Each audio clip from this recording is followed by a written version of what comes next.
Hello everybody, welcome to one of the silliest streams I might ever do, if all things go well. My name is Alan Bahoud, and it's time for some Breath of Fire 2. Where are the buttons that I'm supposed to be pressing? There's one. Hey Pertale, hey Ark. What do you mean you have to miss this? Literally about to be picked up in 10 minutes? Oh, guess it's a good thing we have a VOD channel now, so that you can watch these after the fact, and this can still be good and cool. You're in Ark. Yeah, I mean, have I not been saying repeatedly on stream this week that this Saturday is 3/8, and that I'm gonna do Breath of Fire 2 then? I feel like I've made it known. You can check the VODs to find out. I'm pretty sure I said stuff like that. Moving people want to spend time with me before I leave me alone. That is valid. That is fair. Absolutely, go with that. Oh, we have a follow from the Breath of Fire speedrunning community. Hi, hey there, Rubble. Thank you for coming on in. Super appreciated. Thank you for having looked forward to this. I've been looking forward to this with a mixture of excitement and dread, because I don't really know what we are in for exactly. But I suppose let's get into it. I don't think I have a whole lot else in the news to discuss as of today. Let me just say that this grind is a one-off. Tomorrow probably some Mario Maker 2. Next week back to Visions of Mana is what's happening on this channel at this current juncture. Now, let us get the video game happening. So, I decided in the interest of science that I'm gonna have life split up so that we can time how long it takes to level up, and like it'll be fun to compare. Like, is there a point where levels come faster because your survivability increases? Or is the experience curve such that even as you get stronger, like each level is just going to take longer and longer, and the experience requirements are exponentially higher? Like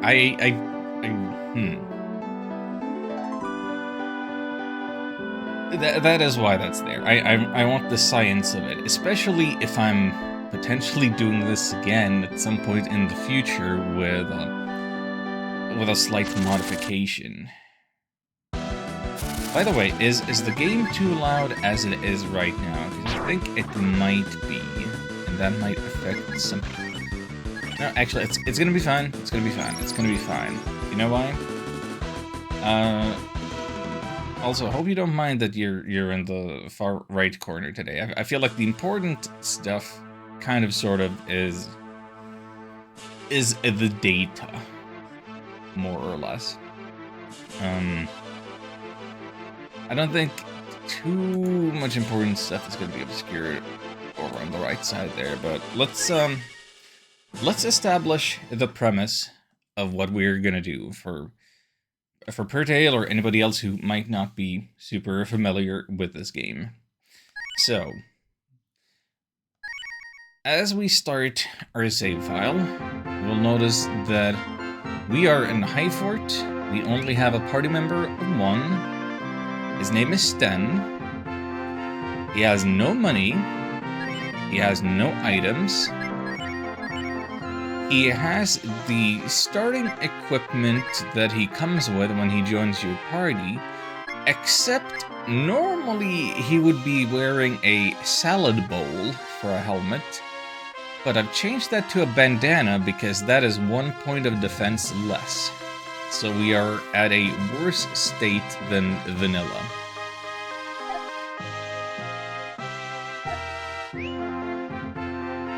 Now, what options does this Sten have? What can we do with Sten? We cannot leave Highfort because the rest of our party are somewhere in here, and our goal is to meet up with them. We have a statue where we can save. We cannot change to the party. We have an inn, a motel for 10 coins. We don't have 10 coins. We have an item shop. Whereas you have your basic healing items, no equipment. No money for that.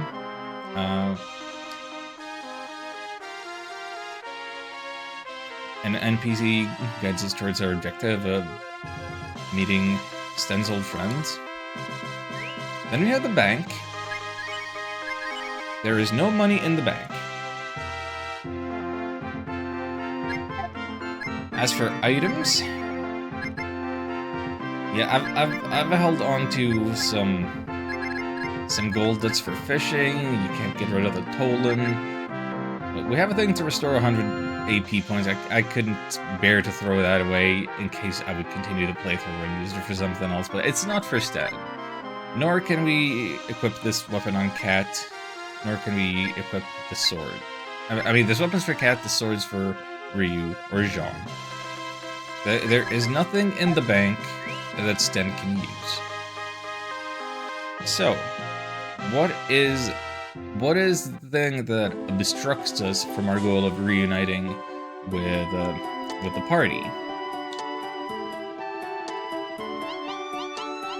Well, it's on this bridge right here. It's somebody named Trubo.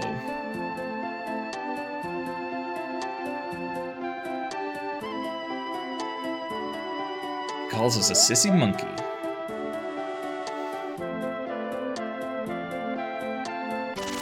And he's mad at Sten because of reasons. And so there is actually a two-part battle against Trubo. The first part is just you have to survive a number of turns. So, in the interest of surviving, I'm just gonna defend. And as you can see, Trubo gets like 2 attacks per turn. So as of right now, surviving his onslaught is not exactly viable. Now, what can we do about this situation? Well, we have these stairs here. And beyond that, we have these stairs. You have a change of music, because you will notice that in the pause menu, the green goblin icon is dancing, because there are random encounters around. So it is time to grind. Also down here, we have 3 chests. One of them contains an extract, which will fully heal your health once. One is a better dagger, so that Sten can do more damage. One is a better thing of armor, the quick clothes, to improve defenses, and possibly also speed. Now, the thing with armor, with the quick clothes, is that quick clothes doesn't actually add any speed to your stats. Usually, equipment has a weight stat. So anything of armor that you equip, depending on the weight, will decrease your vigor or your agility stats. Your agility stat is vigor minus equip load. So you will see our inherent agility is 42, but Bum's clothes have a weight of 2, so our vigor is 40. And quick clothes would have no weight, so agility would be 42, and we'd have more defense. Now, in the interest of making this as hard and silly as possible, we are not going to be be utilizing these chests. Not the equipment anyway. Maybe I'll grab the extract. Now I think I should just ignore all of those. I think I should just leave all of those be. And any healing that I might want for any reason, we'll have to scrunch up the money for that inn. For that item shop, rather. Okay, there is that is the premise. Premise established. Now, there's something else I still want to do before we start grinding properly, and that is I'm gonna turn the music off, and you'll notice that we still have sound effects. And then I'm gonna save, and I'm gonna reset, and when we start the grind, we start the timer. I'm getting nervous. We're gonna listen to another playlist of music that I picked because I thought it would be appropriate. You may or may not recognize this music. It's not anything that I've personally listened to before, I don't think. So, uh-oh, I hope I didn't push a bad button just now. Okay, everything's fine. Everything's fine. I guess let's go. Wait, why isn't this... Hello? What is happening? Something's messed up. There appears to be a conflict between my game and my splitter. Hello? Stop. Dang it. Okay. I should have tested this more thoroughly. Why is this...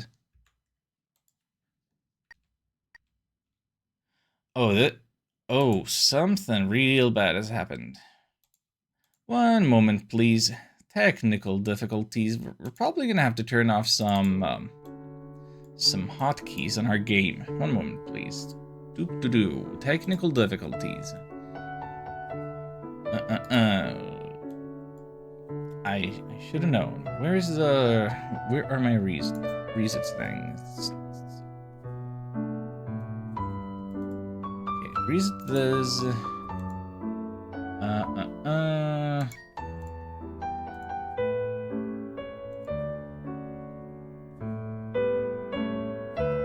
Customize hotkeys. Okay, what's going on? Okay, this right. That's that, and then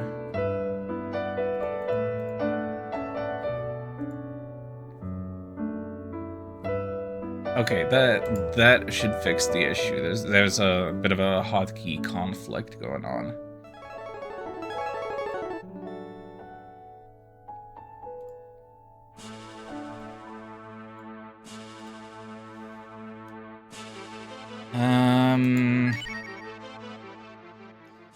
Actually, let me push that button too. Now that I think about it, I would have thought that would be already. Okay. Now then. False start out of the way.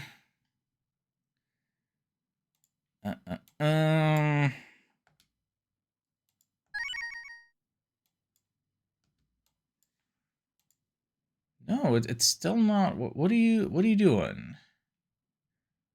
Why is it not detecting my background inputs?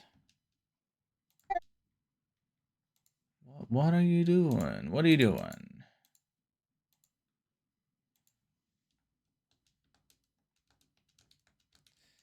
If the game is not my active window, it's not doing anything regardless of my button being checked. Annoying. Well, I'll figure that out later. We'll fix it in post. Now then. Make music go.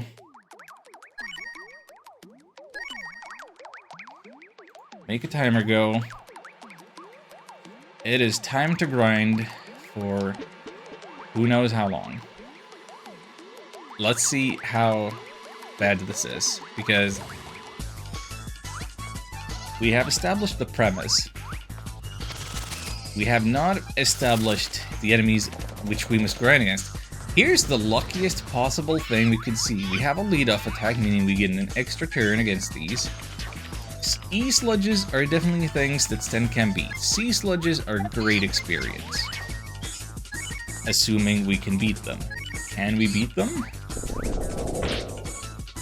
Yes, we can. That is so lucky. That is insane luck. Do you have any idea how lucky that was? We just got 1,978 points of experience.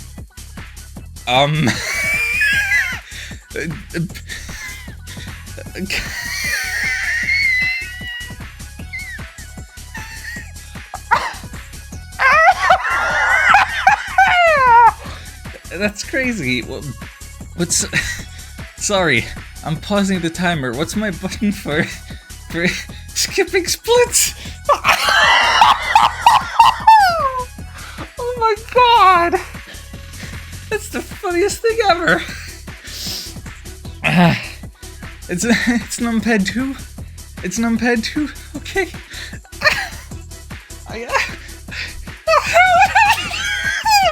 I'm losing my mind. Oh my god. Hey, Xion.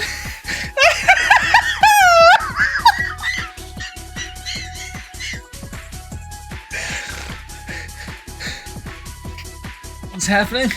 I'm losing my mind, dude. Oh my god. Oh, we got so lucky. We got so lucky for the first possible fight. Oh my god. Oh, my data is ruined because we got so lucky.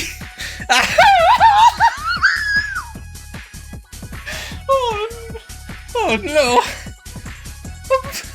I'm broken already. I can't. Are you okay? No, clearly not. Oh, my voice is getting several octaves high. Oh my god.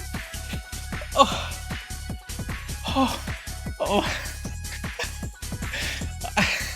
Rubble, I hope this was worth the wait. I'm losing it. Oh my god. Okay. Okay, hang on, okay. Oh.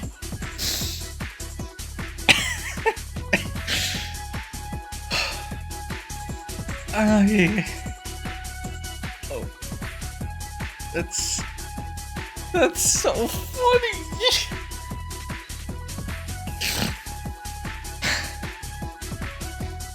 You can't script this. You can't. This is the hardest that I've laughed since the schloop in Shadow Hearts. That's not ready. Okay, Xion, let me let me try to explain.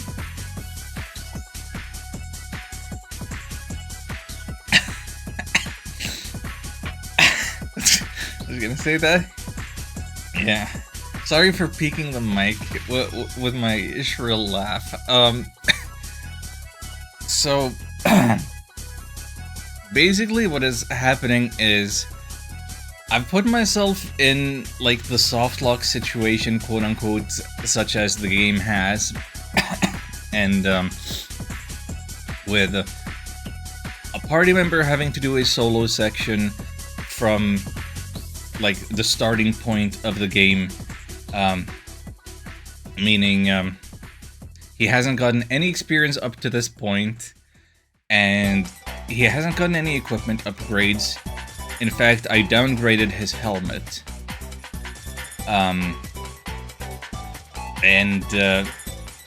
Basically he needs to reach, like, level 19, starting at level 8 to be able to outspeed a boss that's immediately like the roadblock.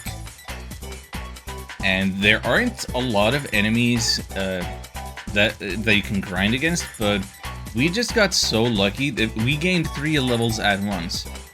Actually, I have a question. Because I forget, what level do we learn the flame magic? And what level do we learn the bomb magic? Are we going by Pokemon rules where well, Pokemon Gen 1 rules, where if you gain multiple levels in a single fight that you skip learning new stuff? Like, is this actually a cause for reset because we leveled too fast?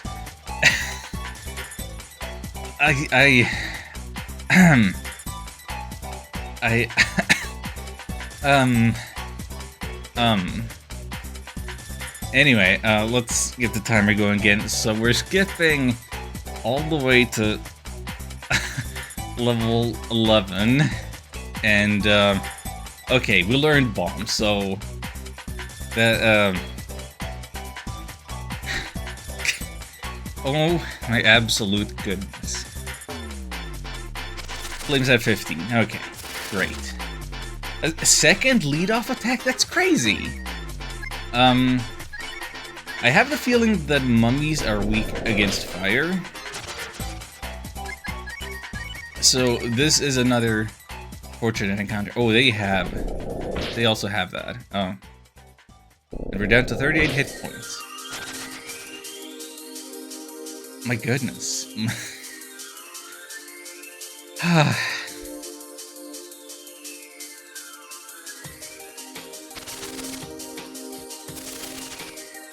Okay, here's another one. Fastman, the wizard. He's got some very weak attacks, and most of his spells cost more AP than he has. So this is another one we can kinda hope to beat, even at this early juncture. Interesting that he is not casting any spells.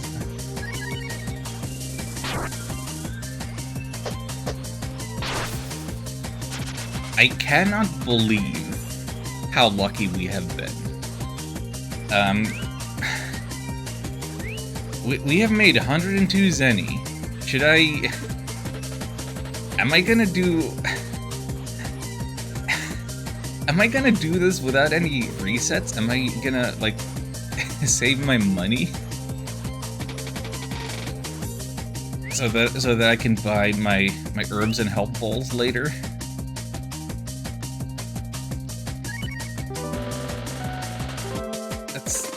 This is so absurd.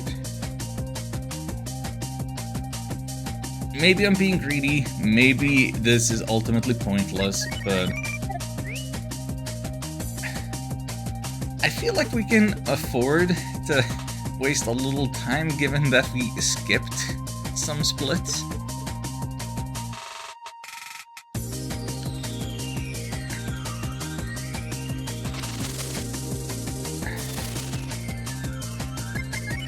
So, the research that I had done prior to starting this attempt was I found a video from a few years ago on the Breath of Fire 2 Speedrunning Discord. Somebody had done basically this same challenge, except they allowed themselves better equipment and... Ooh, I don't know that I can... they allowed themselves a better equipment, they were playing the fan translation, and what else? I think they had gotten already some experience and tried doing some save modification, save editing to get them back to what their stats would be, but I don't think they did it quite right. I think they started with more than what I had here. Also, that was a lucky fight for us, but we still died. Like, clutch dodge clutch crit.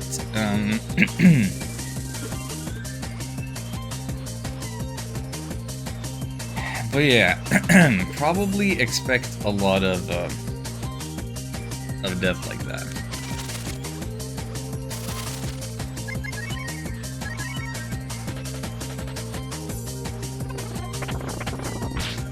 We may, in fact, need to just be hoping for lead-off attacks and dodges and stuff.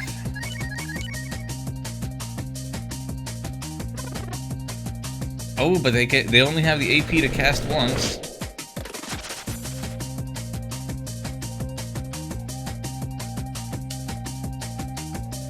Would it be faster to go up and pay the $10? Or just try to die to something and reset. Hello. Well, this is kind of a shame that I'm not gonna survive this because I'm gonna be taking damage. Well, and that thing ran away anyway.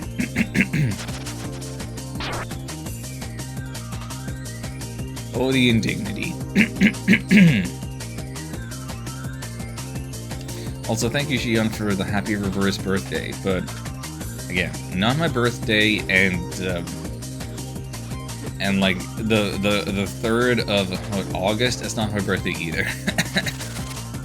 But Rest doesn't take happy money when you die? Yeah, probably. It's kind of hard to tell how much of the money matters.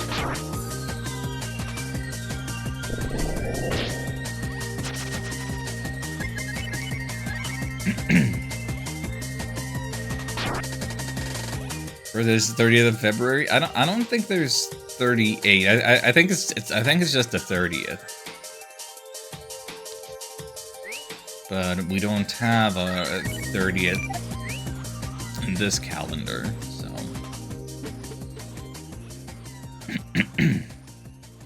Well, I totally ruined my voice by laughing so hard. That is so funny.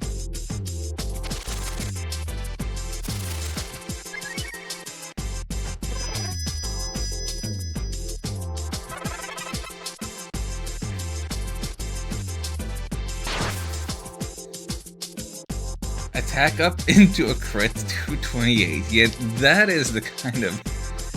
that is what I would expect from this grind spot. I can see why it might be a little discouraging for the average player who just happened to ignore stun a little bit and not prioritize him to get slightly stuck up in here.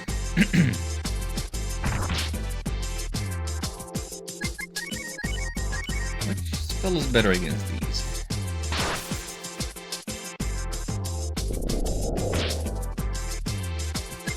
They are roughly the same. In terms of damage per AP, Spark seems better.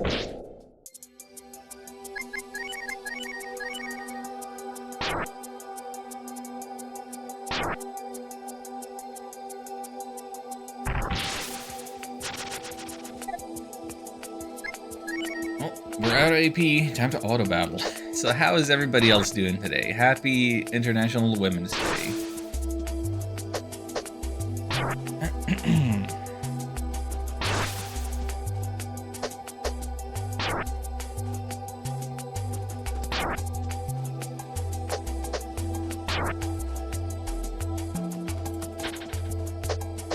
I'm so surprised that the Fastmen haven't been casting any spells at all, because...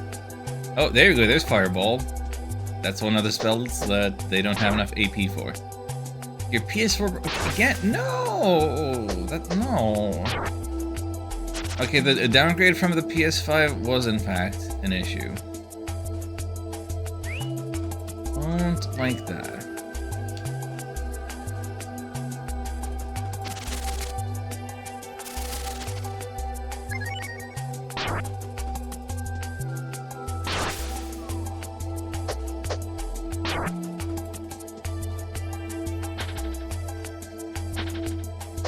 is it plausible to beat 2 of these without any AP? We would need to get more dodges. We would need probably for both of them to waste a turn on some spell that they don't have enough AP for. Can't connect the controller, can't update, can't access Bluetooth settings. That is real bad.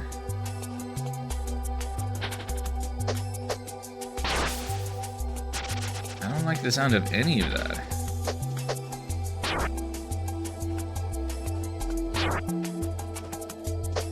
That sounds like a hardware defect to me. Obviously, I don't know anything about hardware, but whatever Wi-Fi chip it's got in there.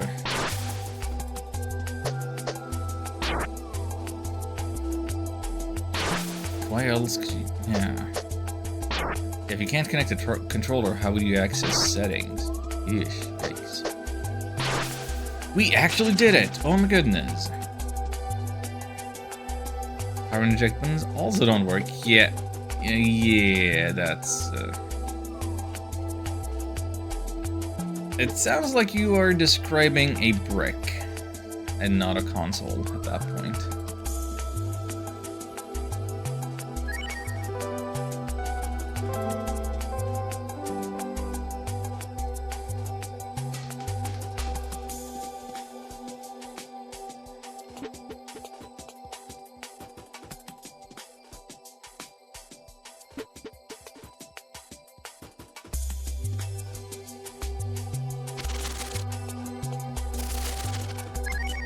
Definitely can't deal with these.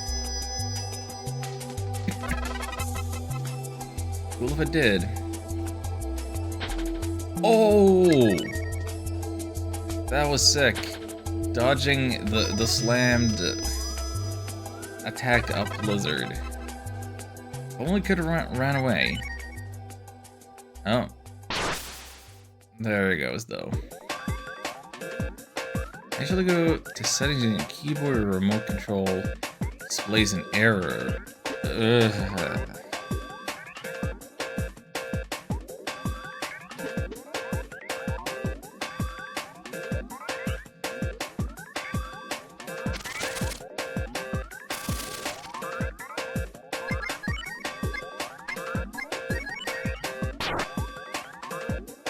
That right there is why you kind of want your consoles to be... You don't necessarily want them to turn into computers. You don't necessarily want them to be smart devices. Like the GameCube and earlier, you kind of had it right. It needs to work out of the box. Needs to work forever. Also, I kind of can't believe that I'm dying against the flies.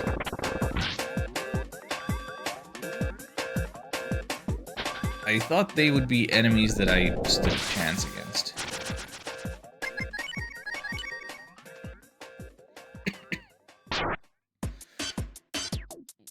Well, even the mummies are a big problem. Everything is a big problem. Excuse me. How long to the next level up?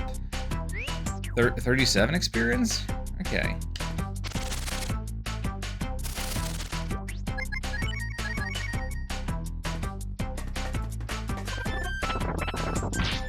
That might be the next battle that we win.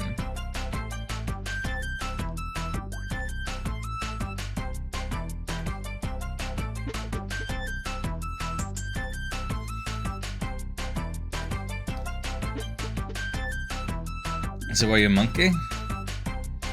There's all kinds of anthropomorphic party members in this game. And this is the part of the game where Monkey Man Sten gets his solo section.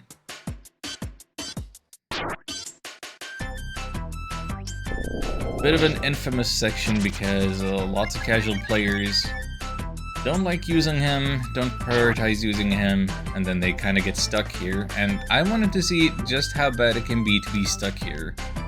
Which is why I didn't give him a single point of experience the whole game, and I didn't upgrade any of his equipment. In fact, I gave him a worse helmet than he starts with.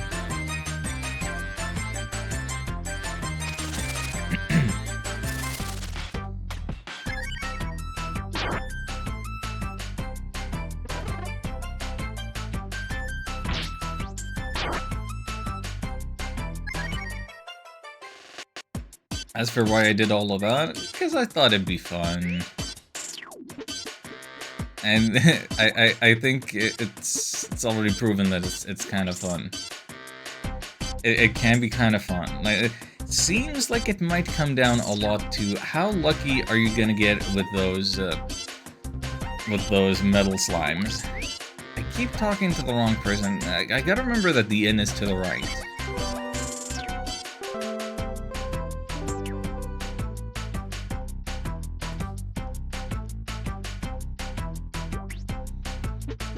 Also, since we're doing this silly thing, I've turned off the in-game music because it has an option for that, and we're listening to the Ape Escape soundtrack. And if this goes long enough that soundtrack runs out, there's gonna be Monkey Ball music after that, because we are having a Monkey Ball. Just try beating the whole game at level 1? Well, that's not really possible, because you kind of start at a higher level than that. With most characters. Hey, there's level 12. That's where's my button? Hang on, that's that button.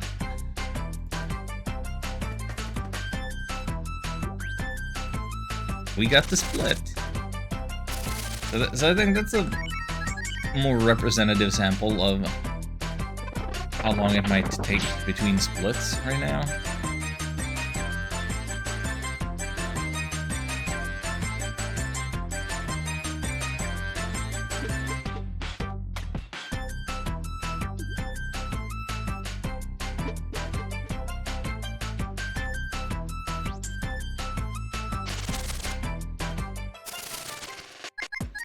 Now, in terms of low-level challenges, I have done in the past with save states this thing where I tried to kind of keep my levels as low as possible, but I did like utilize the cooking feature. Like, you can straight up cook yourself stat boosting items. So everything but your HP and AP can like be maxed out.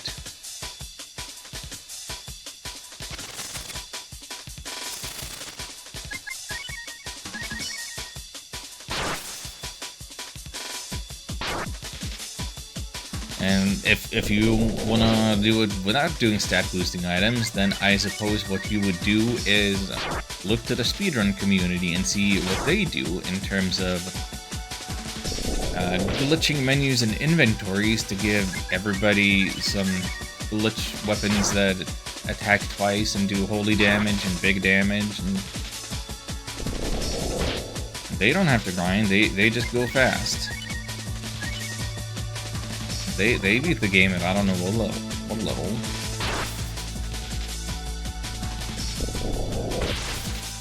If you don't like that, you might say, oh, no, do it glitchless, then look to the glitchless category. And there is your benchmark for how fast the game can be beaten. And how low a level.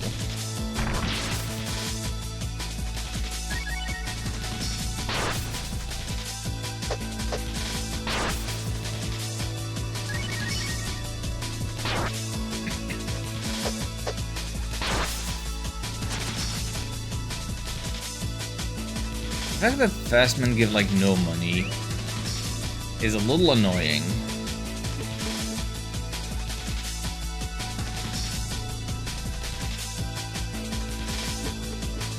Because you burn through your AP, and then you might not even have enough money to to go heal again. And you kind of want your AP.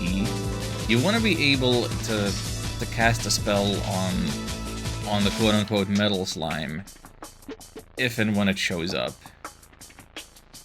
Because that's your ticket.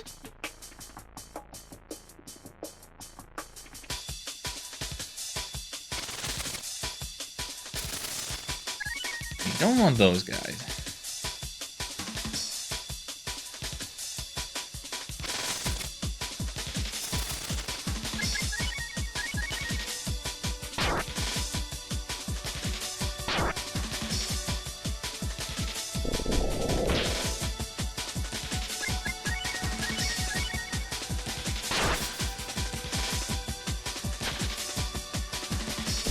Always nice to see somebody dodge a slam.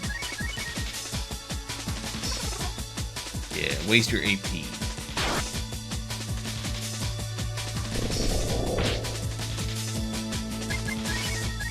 Waste your AP, waste your turn.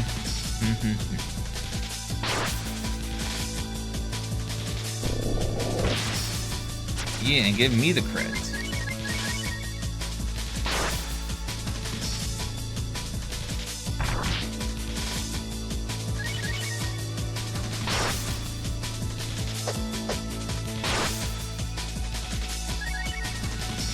Honestly, kind of surprised at how much Sten is dodging and critting. Like, how is that possible? Maybe we are lucky. Luckier than I realized. So let me see something. Our condition is super. I don't really understand the condition stat. But I guess the better it is, the more likely you are to crit and dodge and stuff.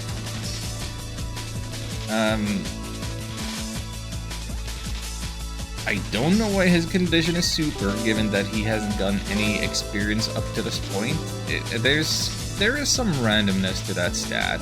There's probably a lot of math and randomness, so I can't begin to fathom what's going on with it.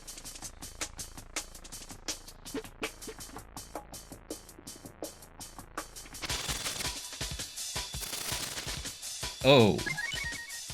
Should I have tried killing them since it was a lead-off attack? I might have stood a chance, but probably better finding a better encounter.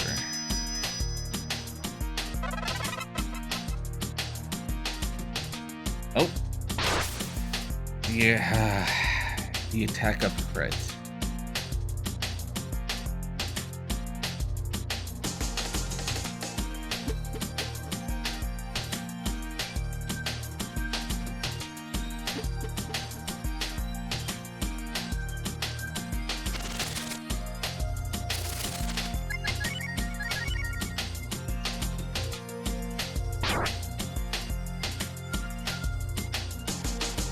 It's a good thing that the one in the back uses a spell, because now we can hope that it tries to cast a spell again and doesn't have the AP for it.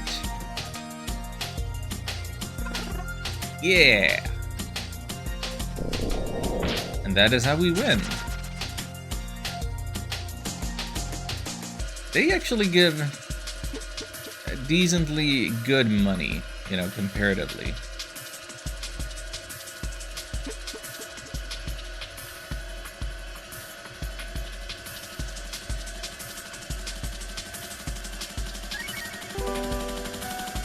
I need to remember to hold B to speed up the text a little.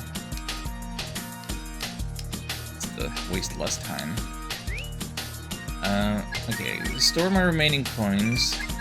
Oh, we have 146 zenny in the bank. How nice.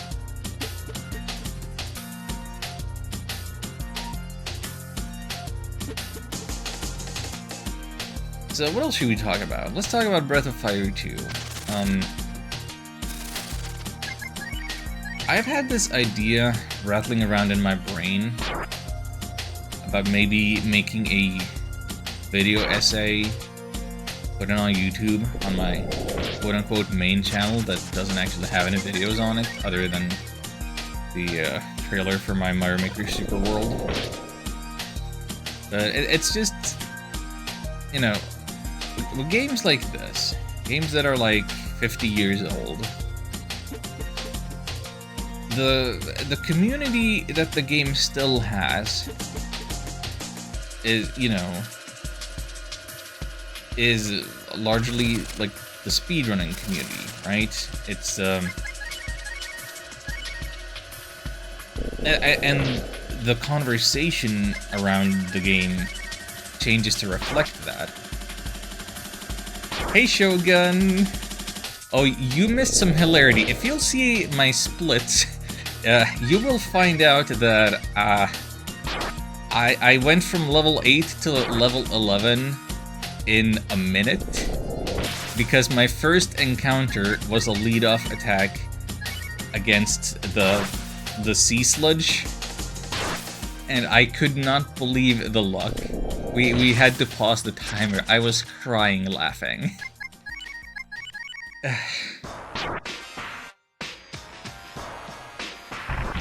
So this has been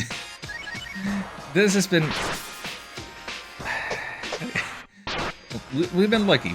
It's been much better than expected in that regard.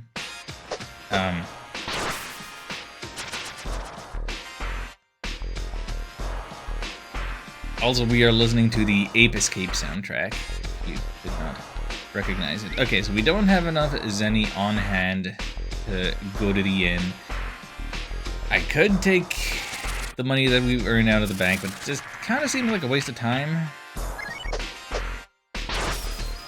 Oh, we can kill these with crits now.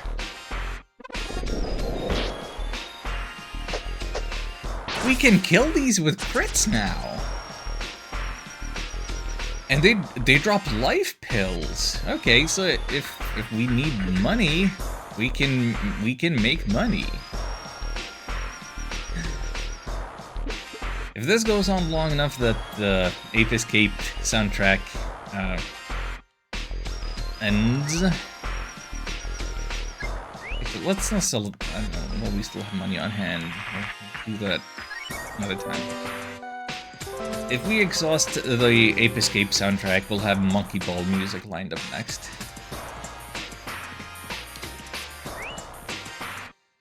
We have gotten so incredibly lucky with lead-offs attacks, with dodges, with crits. Like, considering that Sten hasn't had any experience gain or anything before,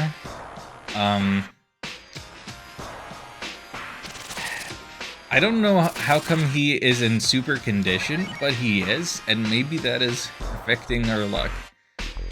Hey, we still have a grind command. There's still the Ragnarrider. Sorry, not much use for that old bot no more. See, this is what our first battle was. We get a repeat. I mean, I didn't have bomb then, so a spark is still gonna be good enough. Thank you for the crit. Case in point. So, move to level 13. That's a split.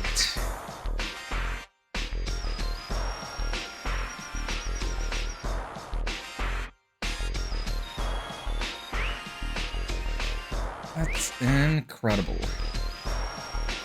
Figured out all the stats interacting with everything. Yeah,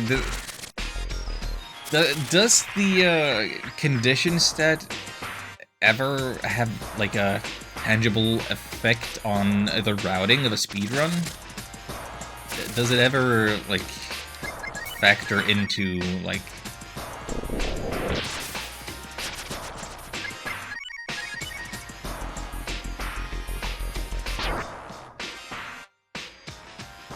I'm sure it's in the background of how lucky or unlucky you are at times, but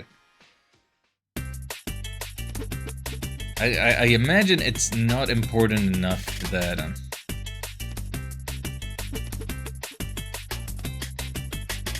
scroll to Speedrun Discovery, Nitrodon, did a deep dive, Breathfire 2 mechanics.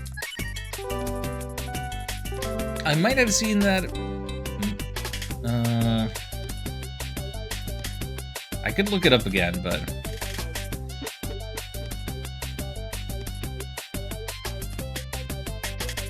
Actually, constant HUD updates actually causes one of the soft locks or glitches that can end at any percent.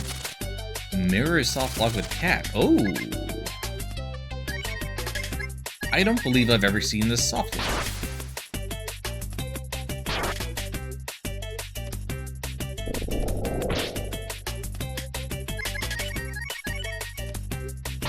Do tell.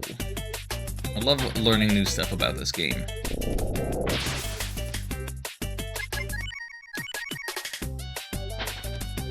Only comes up before Moondrop money / weapon glitch. That will explain why I wouldn't run into it casually.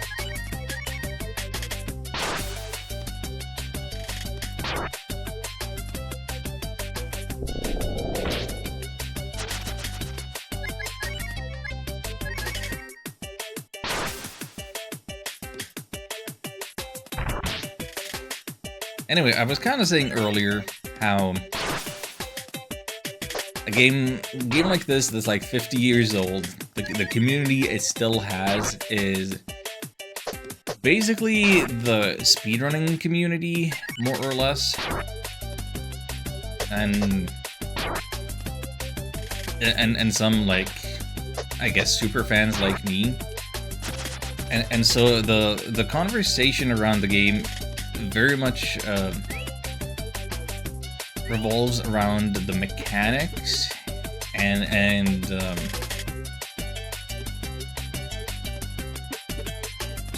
yeah, just the mechanics as pertinent to speedruns, the mechanics as to give advice to new players experiencing the game casually, and like a general expertise of like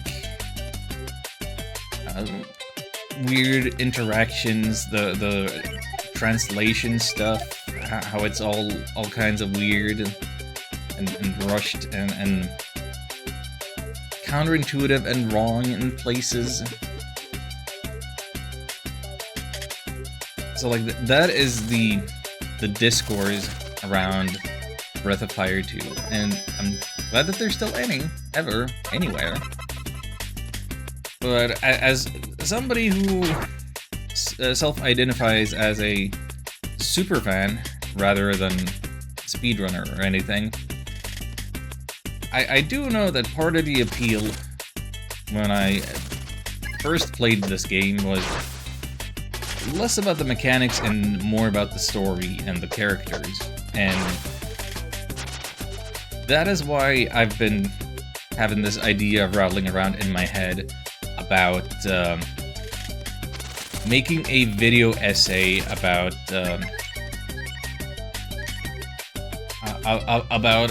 some more story elements, some more story analysis, some discourse that I haven't really seen and haven't really found on YouTube either. Like I took a little look at, like, just generally searching for Breath of Fire 2 on YouTube, and there's a lot of it's trivia, it's let's plays, it's reviews, but there's not really, you know, a deep lore analysis. Want to see some scene story analysis? Do I have an article discussion post? Oh heck yeah! That is very much what I would like to see more of.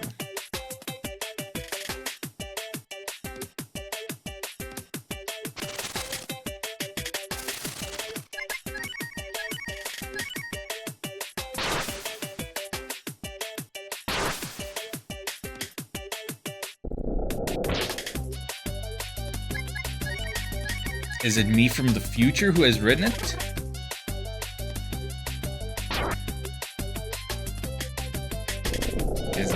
I very much feel like this is something I might do or might come up with, depending on the subject matter.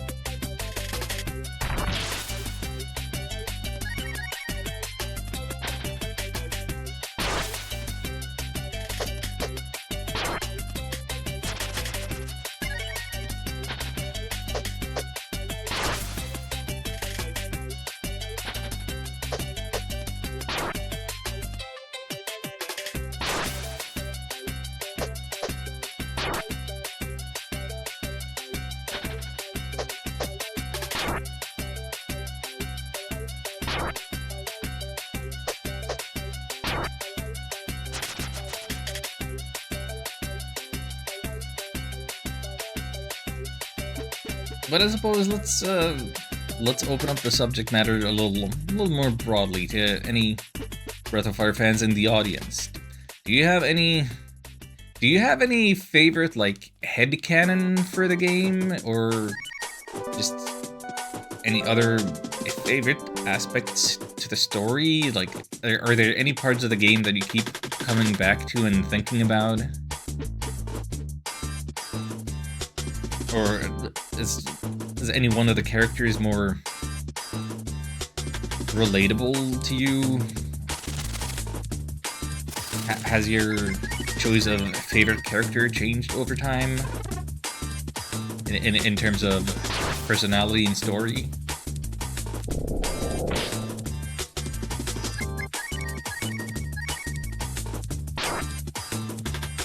It's so long since I thought about that. Which is why I want to be bringing it back.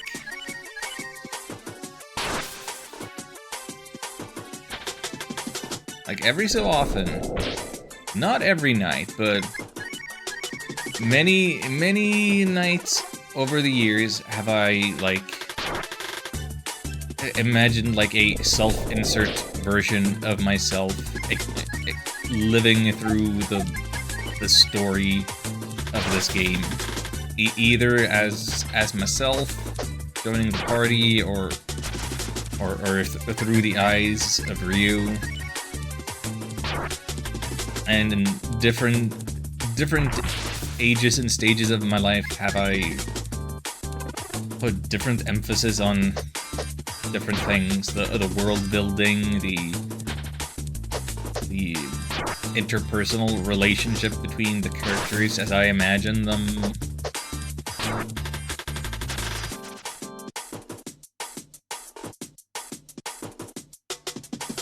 I should be grinding closer to the stairs if at all possible, so that I could, like, not have this happen where I'm trying to go out and heal, and then there's one more unfortunate encounter.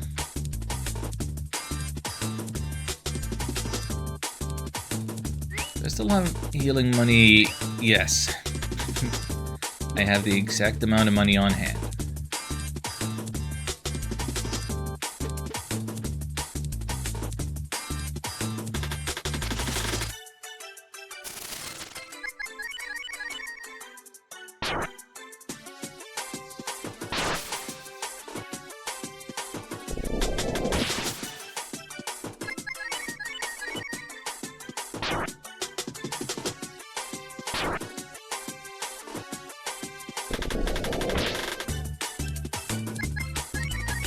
In blunt honesty, thinking about the different characters and who's my favorite and whatnot, Spar definitely had some sort of influence on me and my way of thinking and reflecting on myself, because I don't watch no Star Trek nerd crap. I don't know about Vulcans and Spock's being, like, super rational, logical, unemotional. So seeing Spar as that character a little bit, and also struggling with discovering emotion from meeting the party, that spoke to me as a person who would later go on to be diagnosed with schizoid personality disorder. Someone who doesn't necessarily experience emotions the way that other people do. Sent you an interesting article. Okay, I'm seeing DMs. Thank you. Goddess Keys made real. Okay, wait a minute. Is this? Okay, it's okay. Wraith Wall. Okay, yeah. So I have seen these Wraith wall posts before, and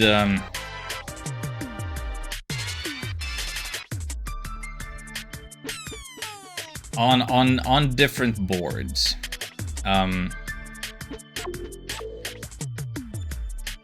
I don't think that I'm gonna lend a lot of credence to them, because I don't mean to be mean saying this, but you know, I have known people with paranoid schizophrenia, both through my would-be profession and in my friend group. And I have through these experiences and my studies, I feel like I have a sense of a type of personality and of expressing yourself that shows this hyper focus on religion and on some other like special interest. And like on the GameFAQs metal board, there was a person who that used to like post various power metal songs and just draw these parallels about, you know, prophets and antichrists, plural, and his role in all of this, and what this music says to him about it. Like, taking information from and taking information from the ether and drawing connections that other people would not see. And frankly, I get kind of the same vibe when I've looked at these Wraithwall posts before. This is not to condemn him or to demonize any mental illness the person may or may not have. But I am saying that there is a vibe to the texts that makes me bounce off it, as it seems it seems as though while it may come from a sincere place, it comes from a place of a confusion. Bad luck with the fast man? Yeah. They have a lot of spells, but there's only one that they can actually cast, and when they do, it's not pretty. We don't have enough money to heal, let it go into the bank. Let me be clear, I'm not ignoring those hot takes, they just exist. Oh yeah, I understand. To this day, I'm still surprised Breath of Fire 2 minutes otherwise, because it's very much hot take on religion on some level. Yeah, I mean, when was the ESRB created? What was that happening, like, kind of at the same time? The Mortal Kombat and the Night Trap discussions in court. But yeah, 94, yeah, so this, yeah. That's all happening. This game comes out. That does make this very interesting in that sense, yes. It comes out in the shadow of this.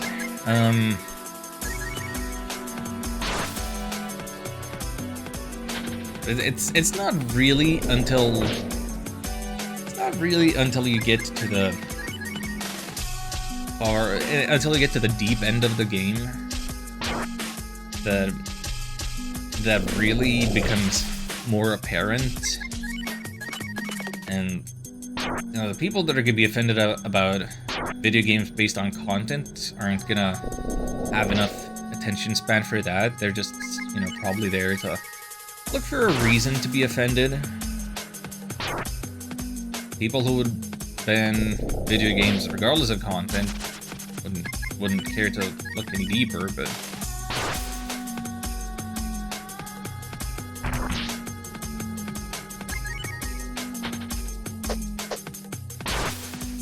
actually, yeah, that's a question. I do not know. Have any video games been censored or not released in America because of religious themes? Like, they've definitely censored religious imagery and like Dragon Quest games and stuff to remove crosses for more unspecific symbols. But what else has skipped release and been toned down? Because I thought it was kind of the thing where, actually, I don't know. It's kind of weird that, oh, Unlucky 38. I feel as though it's weird that video games were catching flack for violence. You know, when the general like movie trend is violence is fine, but don't show a boobie. And video games typically don't show a boobie. There are the rare exceptions, and the less said about Custer's Revenge and the like, the better.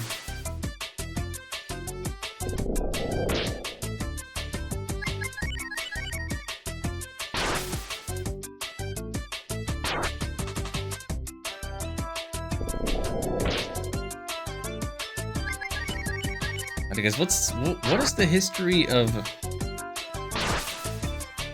So if the ESRB gets created in like the mid-90s, what was the thing with the movie ratings? It was something about some horror films, something needed the creation of new age ratings for something between all audiences and mature. They need more granularity.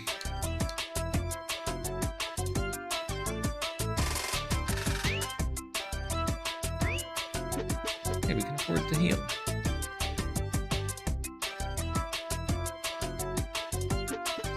From the 70s? I thought that some new age ratings got introduced in the 80s.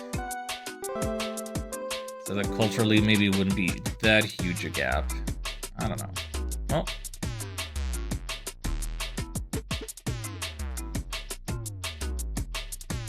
Just goes to show that I am no movie buff. I watch maybe one movie a year on average. Much like I also read no more than one book a year on average. But hey, this week alone, I have ordered 2 new books. Or ordered one and pre-ordered another to come out in the fall. Thank you for the 38. Do I need to go back and heal every... Mid-80s when PG-13 came into existence. Yeah. PG-13, that's what needed to be introduced because of something like Nightmare on Elm Street or something.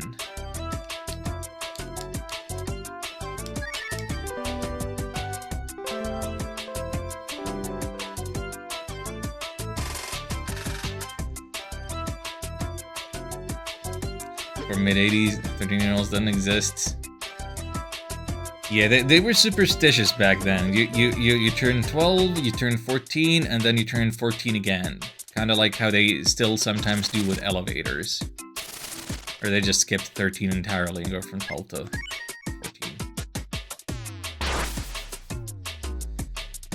Oh, purple lizards.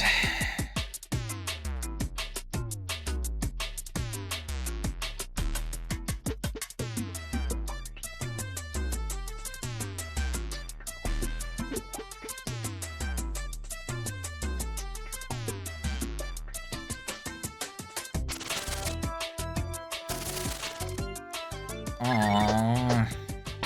Come on, Sludge, just bring your C1 with you, too. It looks like we are powerful and good and cool. And can do triple digits of damage when we're fighting literally the easiest enemy in the game, but then you fight these.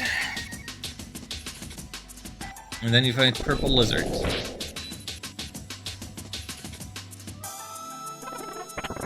Okay. Now we hope that either we dodge their attack or they try to cast a spell without the AP. Uh-oh. Dodge, dodge. F. Could have had that. Is our condition still super? Yeah.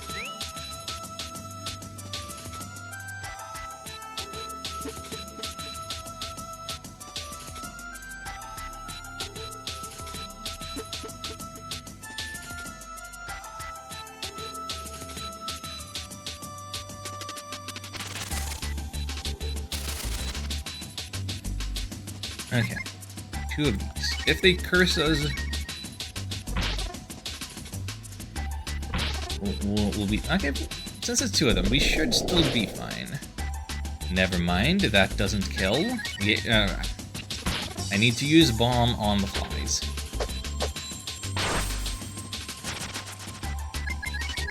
They're... I guess the wind stuff. Curse doesn't functionally do much? It sure doesn't. Doesn't it effectively set our condition to being as bad as possible?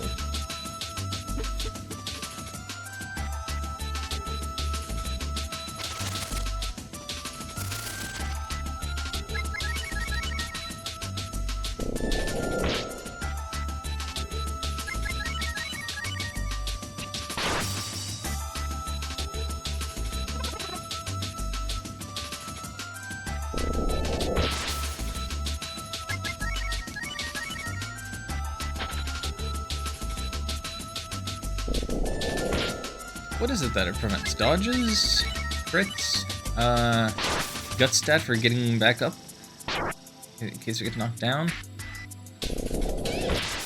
49 infant fusion, got my second badge 2 hours ago. Hey, congrats! What kind of team are you running with there?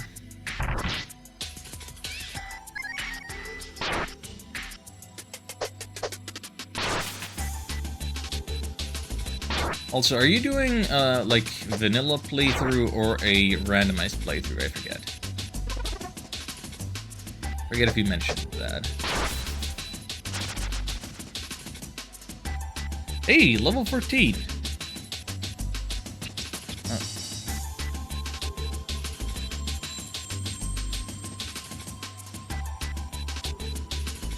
Did all bug fusions come a dork? So, no, that's your team? Oh, that was your team. I mean, hey, that's fun. Like,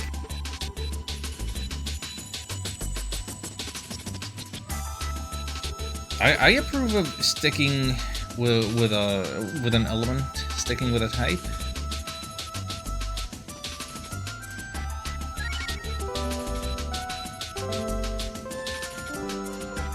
And make a Flygon, Bug Dragon, heck yeah.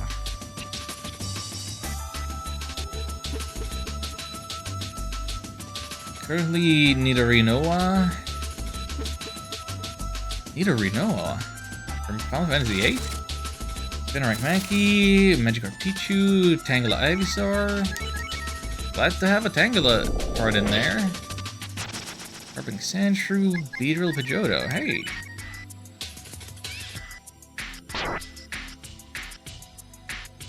If I were an throw into the team if I find something fun to fuse with. Yeah, doing vanilla. Yeah, just based on the party members that you have, I figured, yeah, that sounds pretty vanilla. Tangle really ties the team together.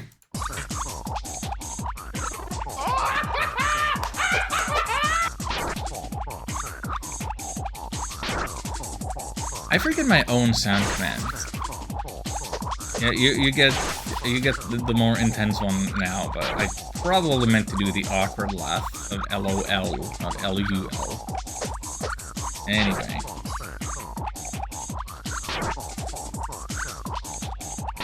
What is this Ape Escape music, by the way? Uh-oh. Oh, the S-Boom. Look.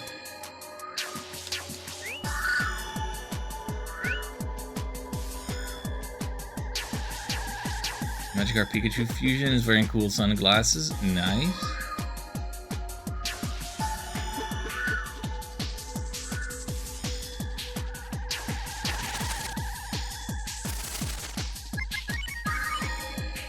Oh. Back-to-back S-Booms? Are we for real right now?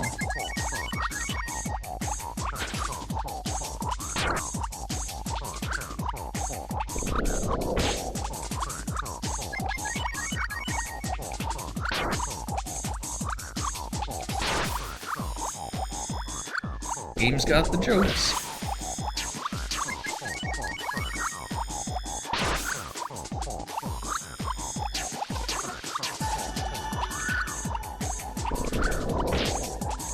Come on, dude.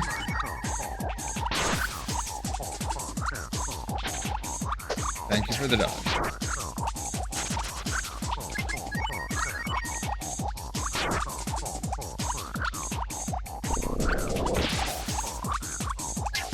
Nice, we crits. He crits. Yeah, don't think we got this. This was a tremendous waste of effort. Unless... No! Are you serious? Are you serious? How did we actually win that? Oh, game.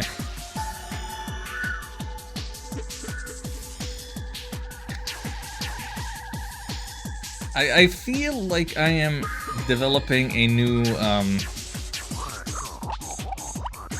a deeper understanding of what speedrunners go through, particularly in the early parts of the game, of being at the mercy of the RNG.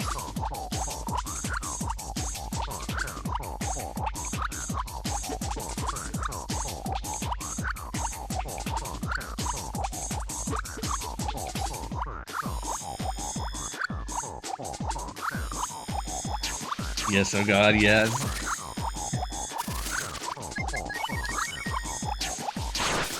Yeah, as a very casual watcher, like I don't really have the feel of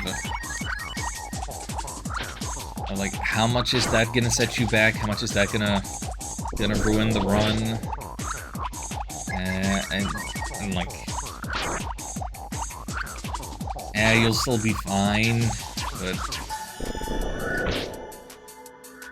once you get down to the nitty-gritty, it's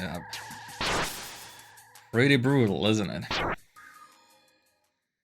Brutal until after August. Yeah, after August, then you get Cat, yay! And then well, 100% she's not gonna have the glitched weapon, but hey, still yay, Cat. And then soon enough, more people. No matter the category, Cat Cannon will murder you. Yeah, she is ferocious like Biruburu.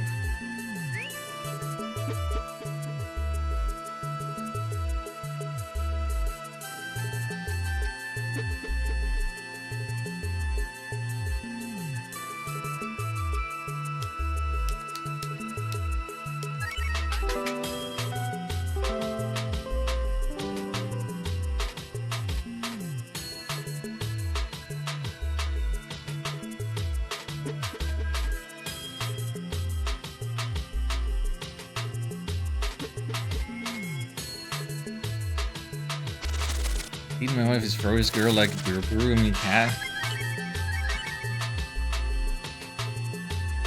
You're a cat man then. I was always more of a Nina person.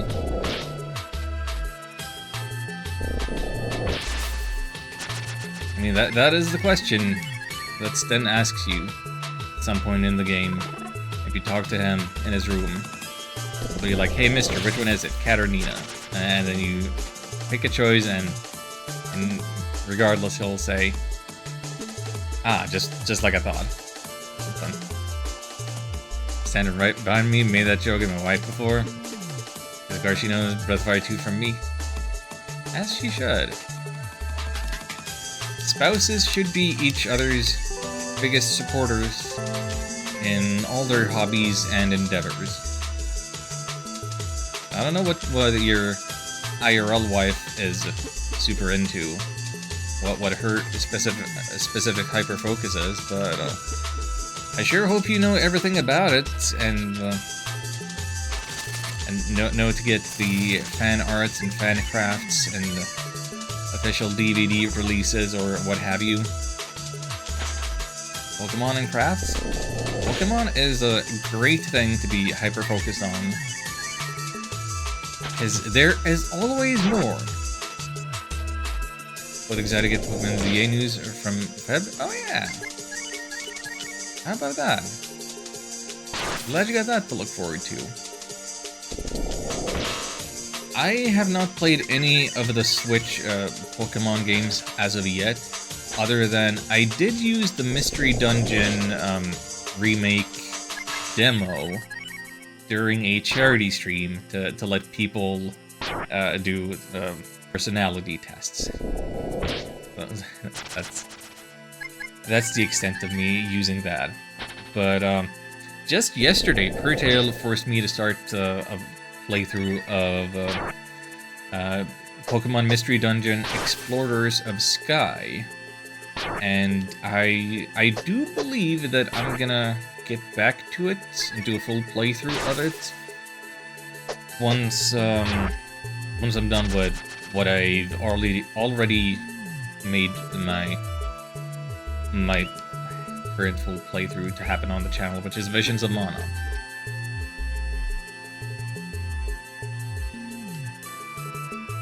Sword and Shield were okay, Skull and Bones storylines are probably some of the best in the series ever. Interesting. Arceus is probably the best Switch Pokemon game overall. I think, I don't know that the Arceus, like, more open style is as appealing to me as the traditional. BDSP, yeah. I do believe that I could play most of those games based on just borrowing copies from my brothers. Actually, I think they got rid of the Let's Go game that they had.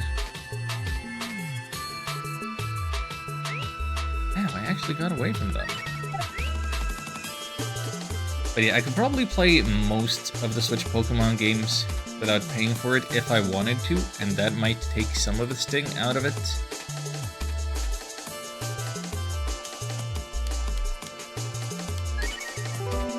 But I would say I'm definitely the kind of jerk-ass who is still bummed about the price increase, about the Dexit,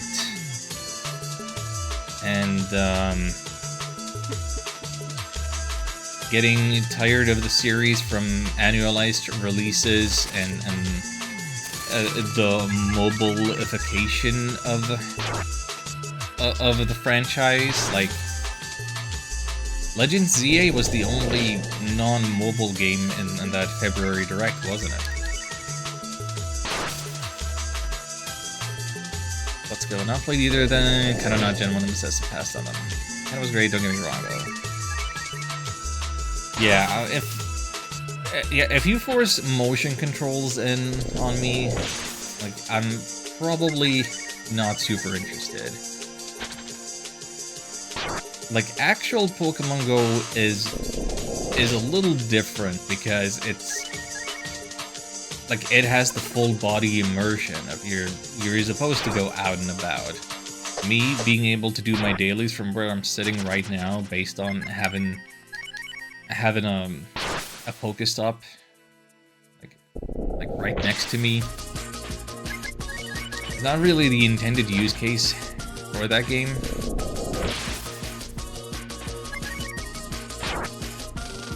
But if I actually have to like a Switch game with motion controls, I'm probably gonna pass.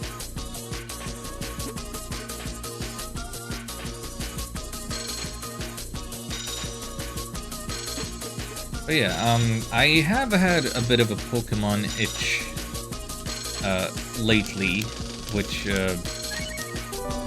has me debating whether I should put Pokemon Colosseum and XD Gale of Darkness on my formal backlog.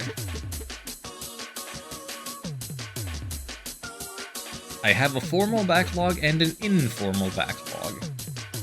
The formal one was one that I started like 3 years ago, and I've been grinding away at a rate of about beating 50 games a year, trying to avoid replays as much as possible. But you know, I gotta replay Breath of Fire 2 every year, because if I don't, I feel like something's missing.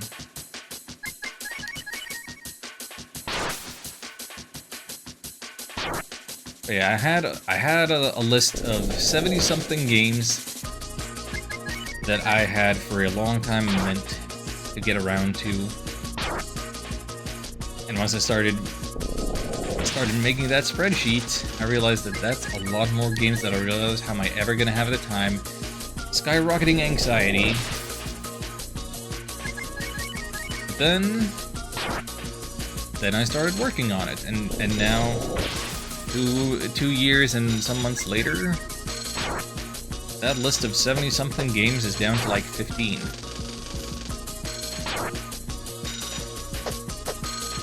And I hope that I can beat all of them this year, but I am also playing some new games to prevent future backlog from filling up.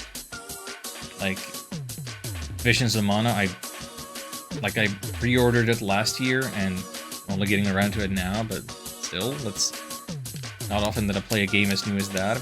And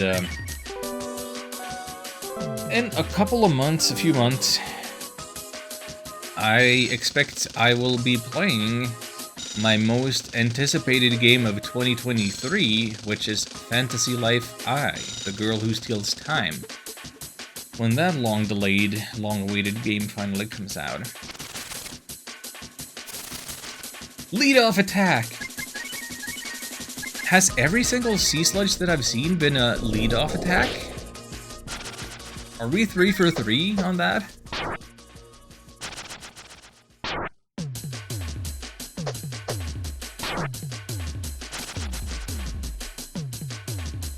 That's level 15!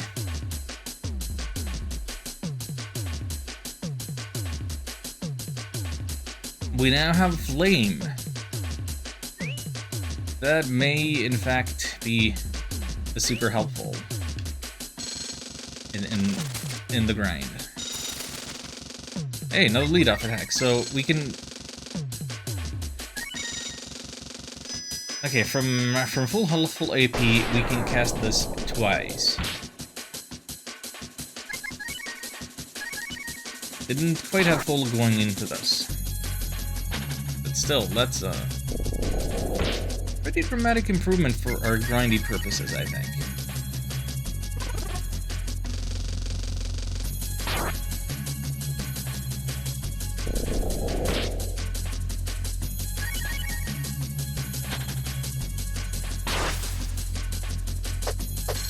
And I guess speaking of grinding and my backlog, let me just gush a little about the game that I've been playing off stream, which is Grandia 3.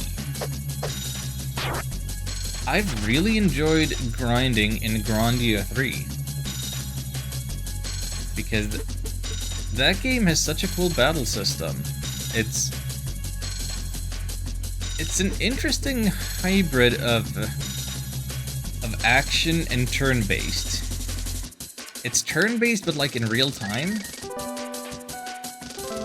It is hard to explain, but pretty easy to get a feel for.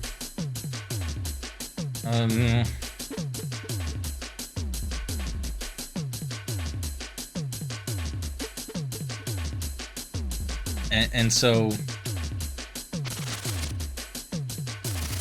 basically all of your battles will demand that you pay attention to what the enemy is doing, use specific moves to cancel out their big attacks when they're charging up, and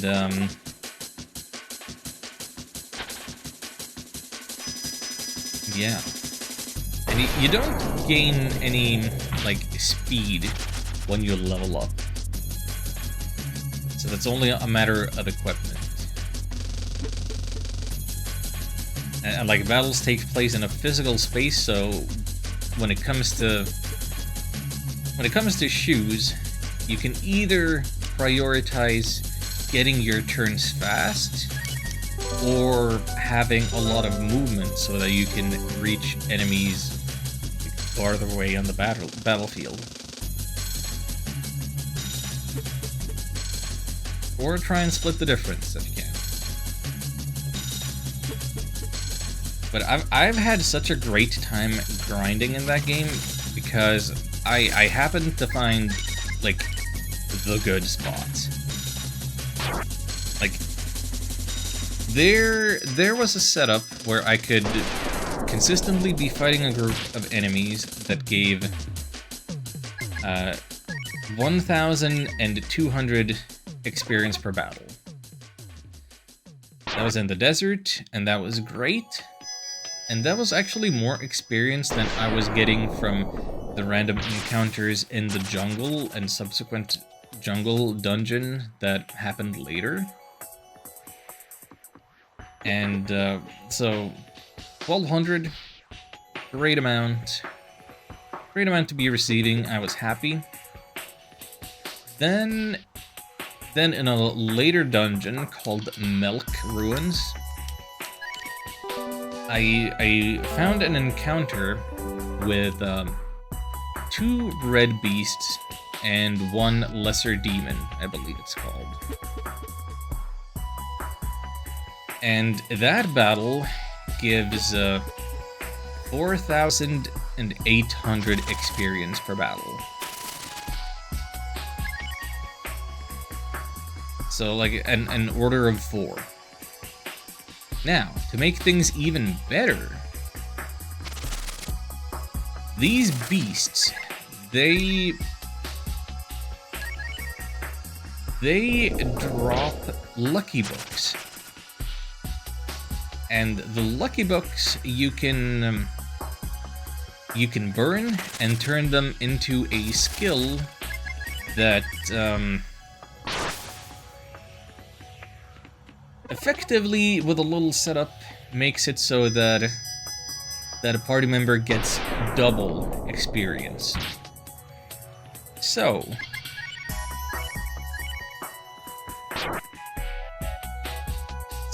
now my party has been getting 9,600 experience per battle, and I've just been flying through levels. And even as I level up, like, my strategy isn't really changing because I still have to be mindful of what the enemies are doing. It's still engaging, it's still super fun, and like in a handful of hours, I've gone from level 36 to level 61. And my understanding is that the average level to be beating the game is like 45. So, like, I'm set. I'm about to go and beat that game, and I'm gonna miss it. I think that's my favorite Grandia game. Still needs to stick the landing.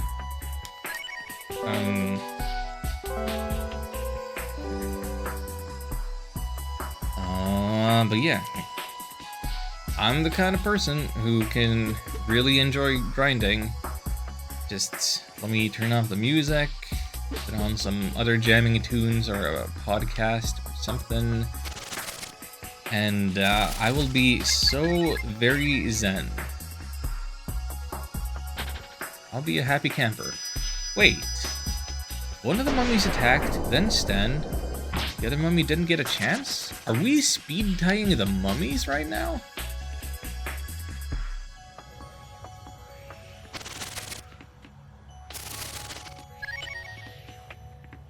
That's interesting. Oh, 108 damage.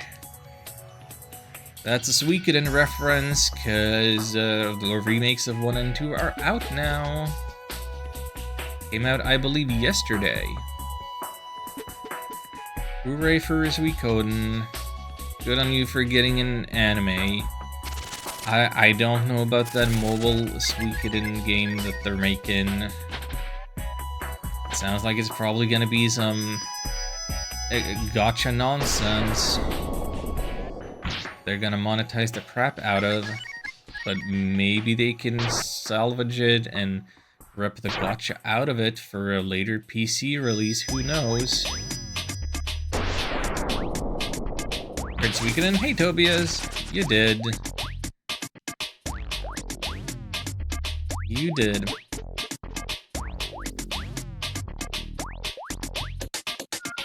Tobias, are you a big fan of Suikoden? Which one is your favorite? Mine is Woven Web of the Centuries for the PSP. That's the best one. But in fairness, I haven't played Tier Kreis or Kreis, if you pronounce it like in the German way. I don't know. On the DS. That is one of the games on my formal backlog. I might pick that as my next game to play off-stream when I'm done with Grandia 3. You're a 2-man? Very respectable. Well, I'm probably dead here. Yeah, I can't even... can't survive their normal hits. I can't do nothing. Endure a lurk. I will talk less about Suikoden so that you can lurk in peace. Just thought I should reference that because, you know, that's a current event. And that's cool. Okay, here's a Sea Sludge, but it's not a lead-off attack. It stays in, thank goodness.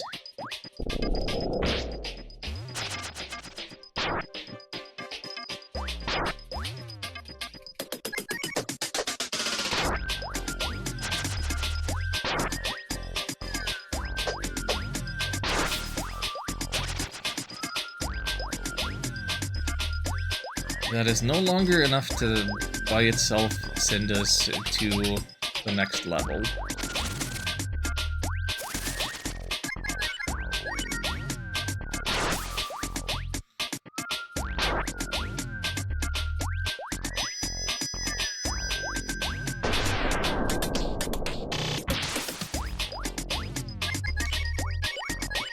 Love to crit with flame.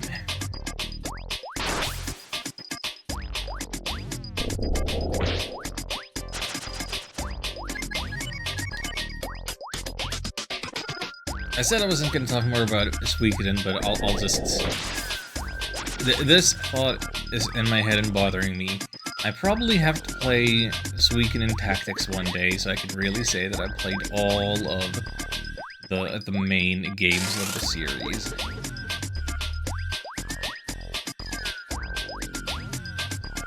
And I'm not big into tactics games. Probably something I should work on. But it's also like, I kind of feel I should replay Suikoden 4 first, because I only gave it the one playthrough, and it was the first Suikoden game that I played, and I wonder how it would hold up. But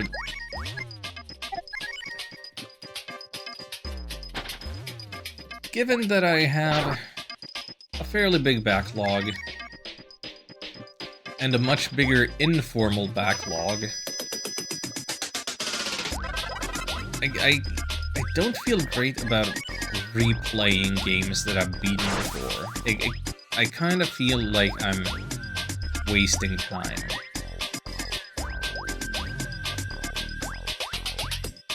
Well then, why are you doing this with Breath of Fire 2?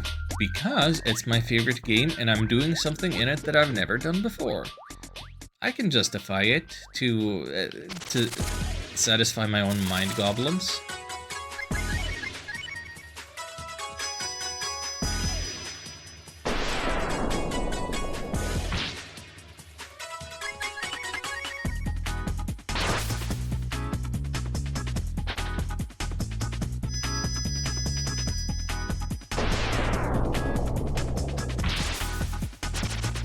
It mattered. Surely I have the money, so yeah.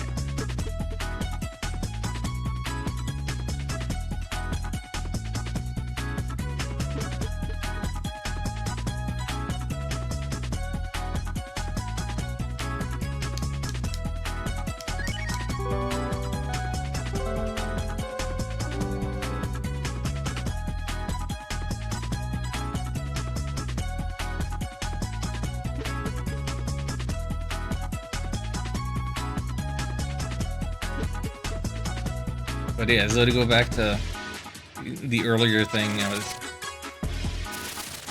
talking about a little bit, is just I'm thinking about the story of this game. I'm thinking about things that appealed to me a whole heck of a lot back in the day. And I'm thinking about whether or not I want to make it into a video essay.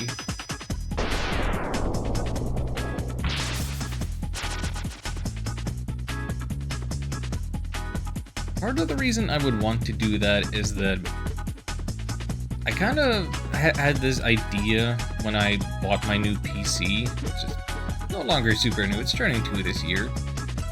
I had the idea that maybe I would get into video editing, and I wanted a rig that was powerful enough to do some of that. And I haven't really had a reason or opportunity to do any of that. And if I were writing a script for a video essay, then that would force me to have to learn something like that.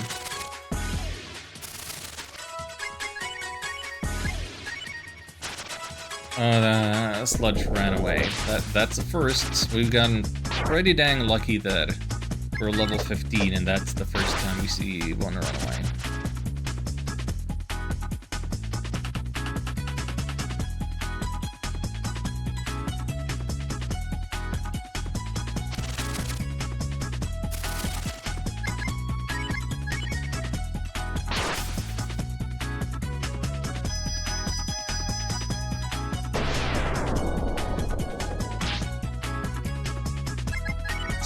Who knows? May or may not happen that one day I will post a video. It's just I don't really feel that I have a ton of time to. Oh, I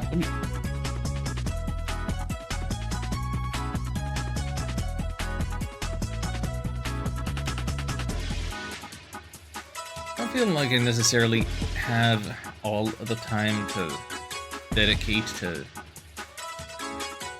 script writing and learning editing. I'm still looking to prioritize streaming, and I'm still looking to prioritize my 2 hours of biking every day, and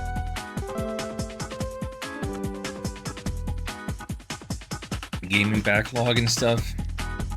I suppose I could try to make it a bigger priority in the summer, where it's probably too hot to stream or too hot to exercise.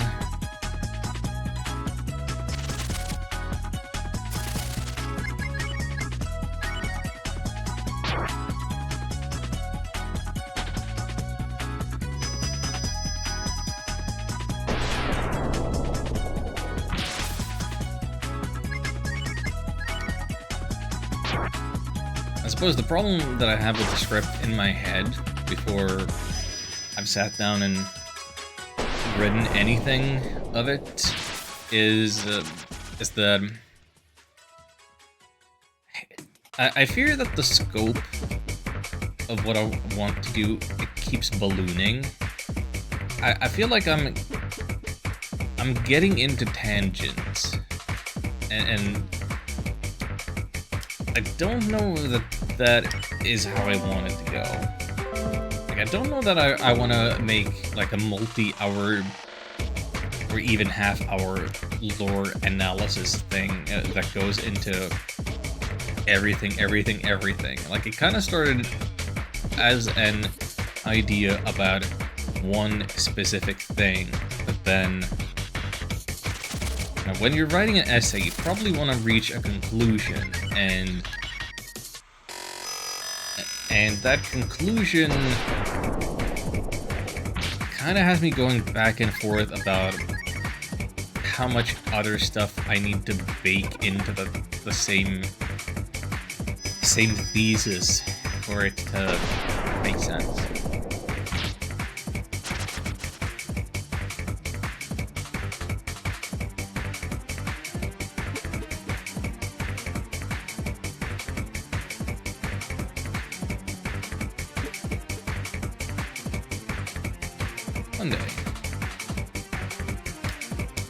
One day I'll figure it out. No, wait, no, I was holding B too hard. I didn't mean to stay the night. I haven't, like, made it a New Year's resolution or anything that I'm determined to make a video essay this year. I have another New Year's resolution that I'm working on, which is about trying new foods, new types of food. I've already posted the kalakoko, which I thought sort of got me on the board. Like, I had never eaten kalakoko before, even if all of the parts of it were previously familiar to me. Like it's fish and a little bit of pork baked into rye bread. I've had all of those things separately before, but together like this, that was unique. And actually, I had another a truly new thing to me the other day, and I might do something with it later today. I might have a brand new pizza topping in mind. Hey, Ham. I am not your cat girl. I am not a dancer fighter, but welcome on in. Good to see ya.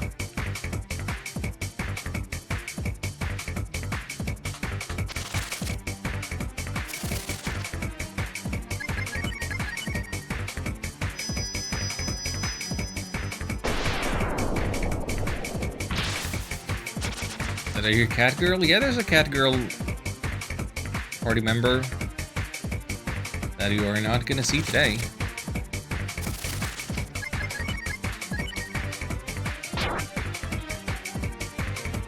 She also doesn't wear pants.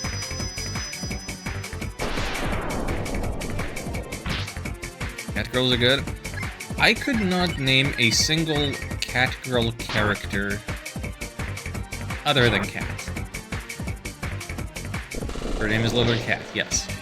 K-A-T-T, Cat.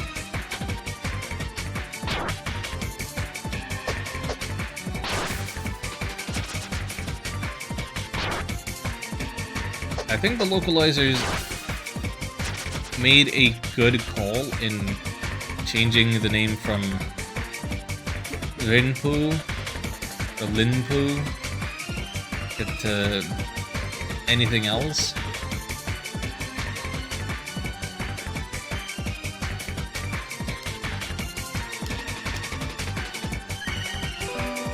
Not that there's anything wrong with the name Lin.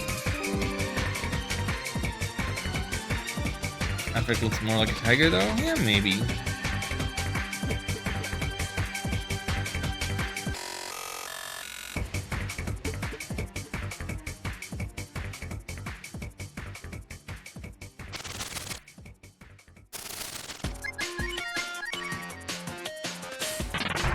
That's not what you want to see. That's more like what you want to see. Okay, now they don't have the AP to cast spells on me.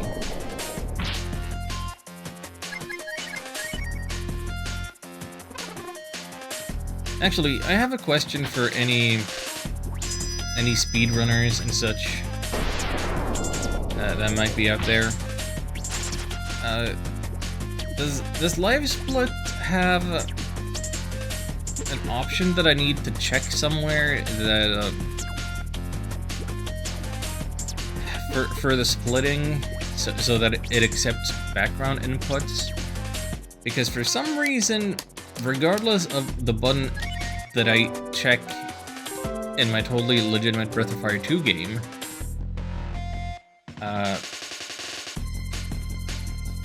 Breath of Fire 2 needs to be the active window in order for my controller to do anything. But if Breath of Fire 2 is my active window, and I push the split key on my keyboard, it doesn't actually split until I first mouse over and click on the split program. Should have? Like, I feel like that should be on by default. I guess I haven't gone looking for it. Very professional here.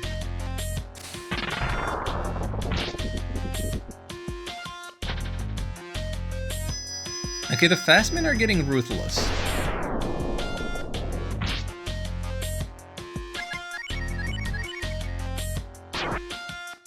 They're casting more and more lightning on me, and I don't like it.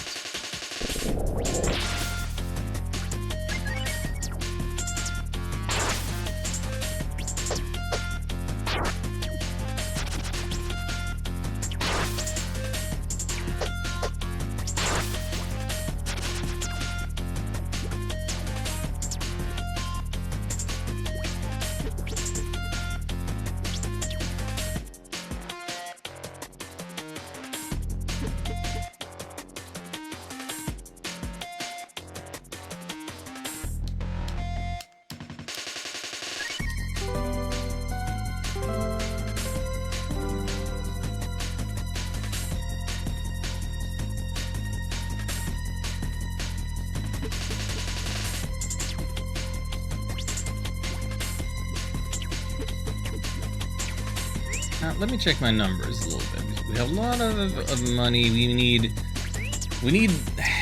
3,000 experience to level up.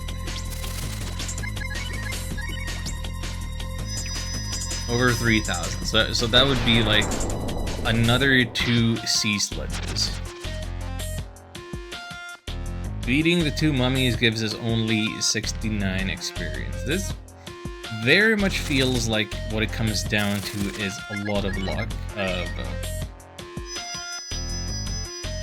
how quickly can you get to the sludges and actually kill them without them running away.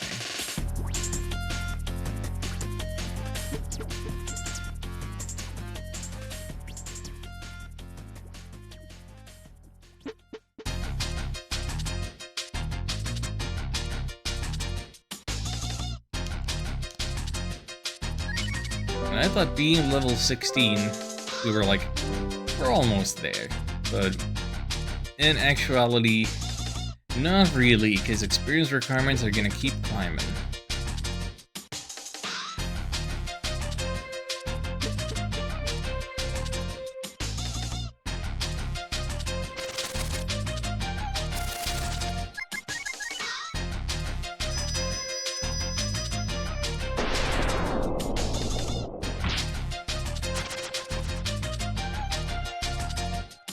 Thanks for dropping another herb. So I've gotten 2 herbs and 1 life.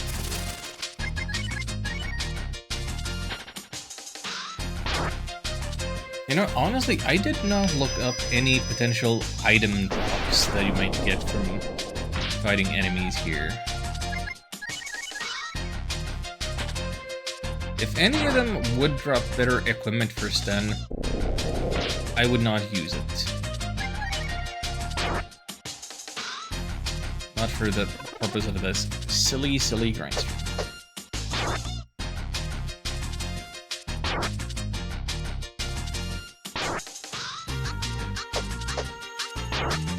would I be using stat boosting items if anybody dropped that?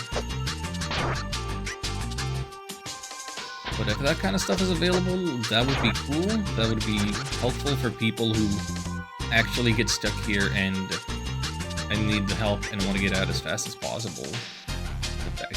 Get back to the game.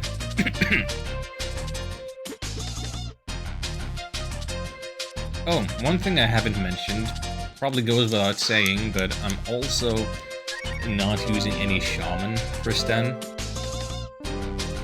Because, like, if I gave him the fire shaman at the start of this,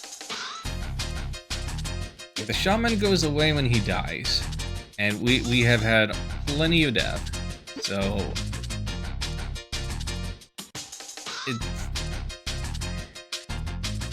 it wouldn't produce, like, it wouldn't make any real matter at all. It wouldn't last very long.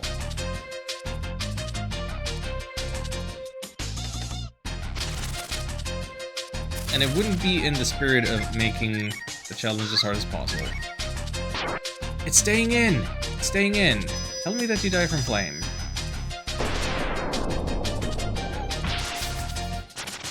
What did you do? There was a crit, besides. That was a lot of experience for us.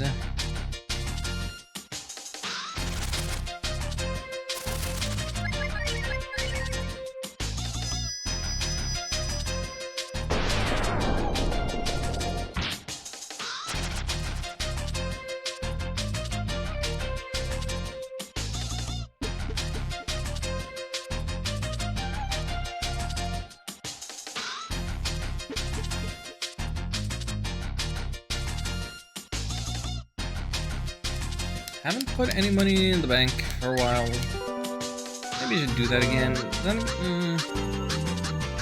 yeah, I should put some money in the bank. Maybe not all money on hand, but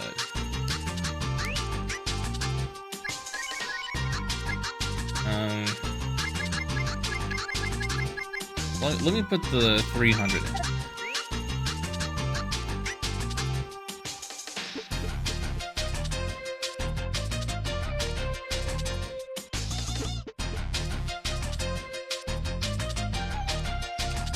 You don't want to lose too much money if you happen to die. But you also want to have enough money on hand to be constantly resting at the motel. Because our way to victory is using 2 flames every battle.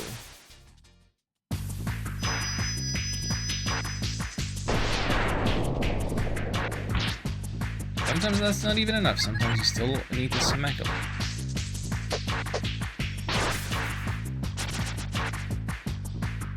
But regardless, point is, our AP runs out fast.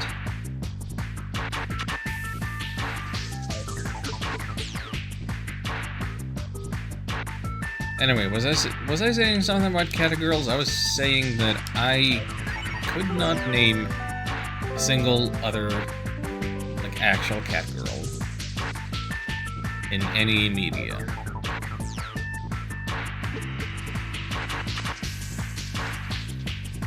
Because I'm not a dweeb.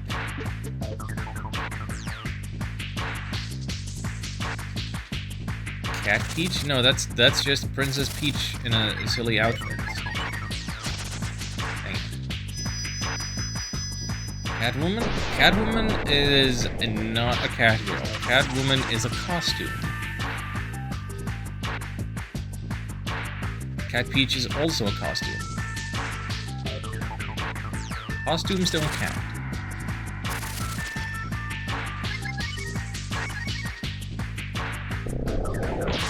Biological cat girls only.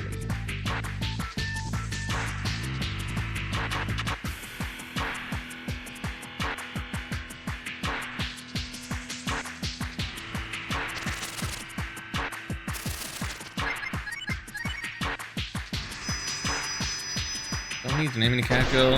Use a PS. They show up? No. I don't want any stray cat girls on my doorstep.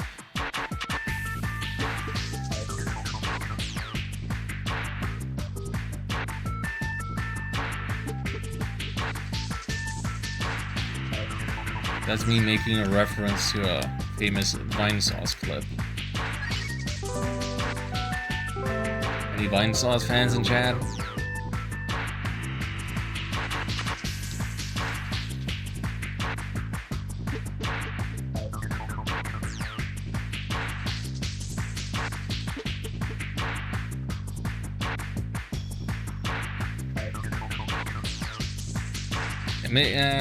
There's probably Vine Sauce fans in the chat, but I'm not gonna force you to admit it.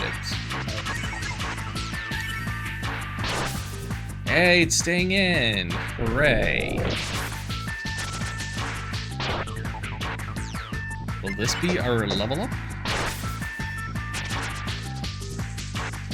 It is!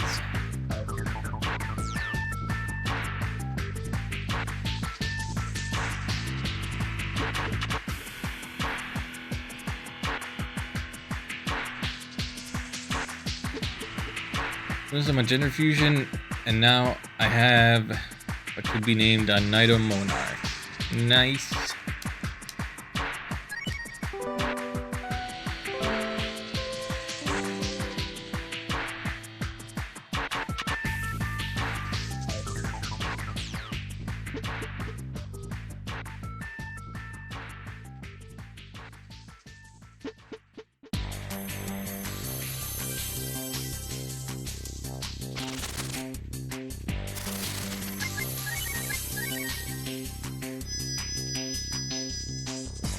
What I'm really learning from this grinding is that I believe I have drastically underestimated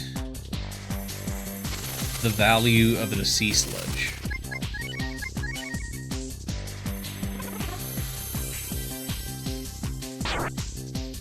Like, true, you do get more experience out of, like, the giant monster island from enemies that don't run away. But like, right here is,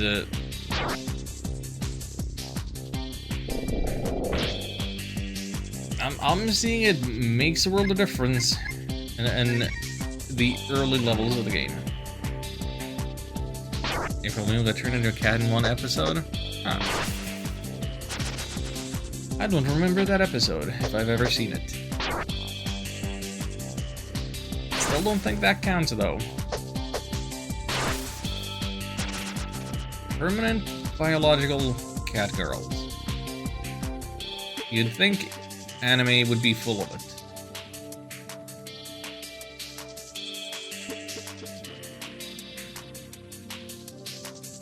I cannot think of any.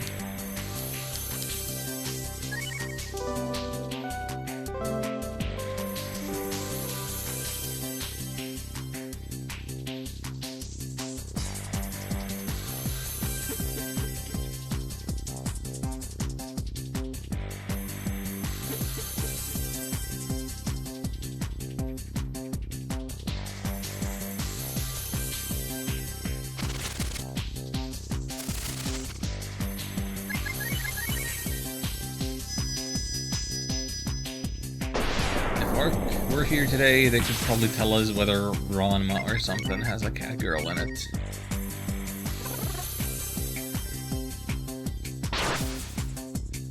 Actually, wait a minute. I might be able to think of another cat girl that I can name. Nekomata from the Shin Megami Tensei series. That's a cat girl, right? It's a demon that looks like a cat girl, but close enough. Well, Pussycats from My Hero Academia, I don't know if they wear costumes. Probably costumes if they're anything like Josie and the Pussycats.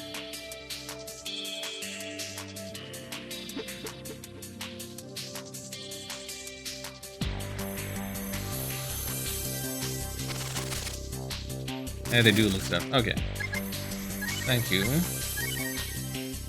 Okay, we are outspeeding the G lizards. Not green. I don't know what the G stands for. Great Grand Gredelin. They're Swedish and purple.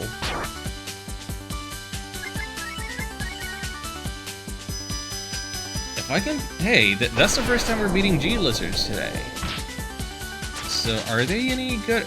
They are actually much better experience and money than anything else other than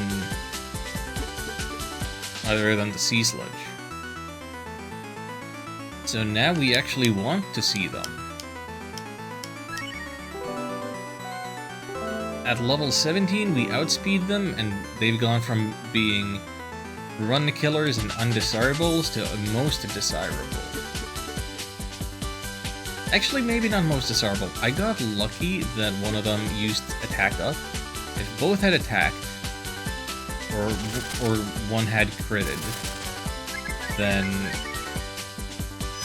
I still would have died.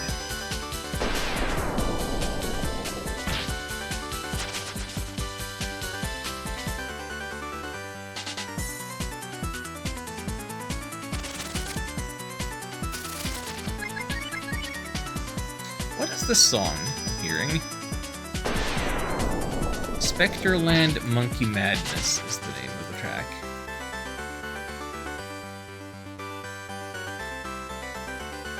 It sounds like they've taken some classical piece of music that I cannot place and monkeyed it up.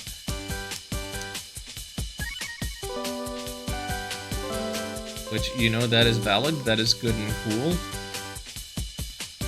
Like, video game composers should know their classical stuff.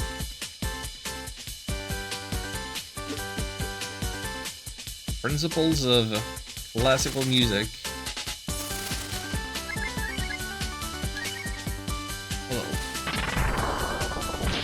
Are very applicable to making memorable video game music, especially when working with a limited hardware.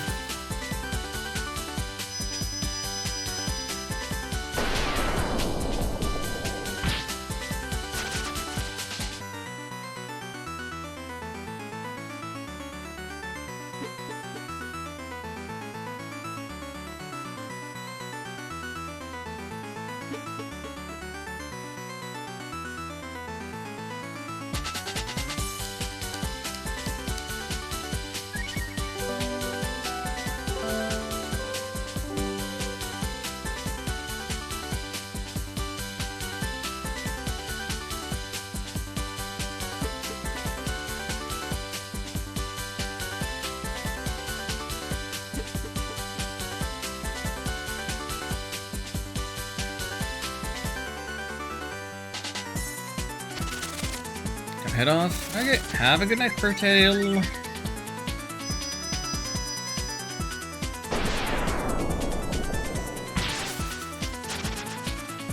Hope to see you tomorrow for some Mario Maker.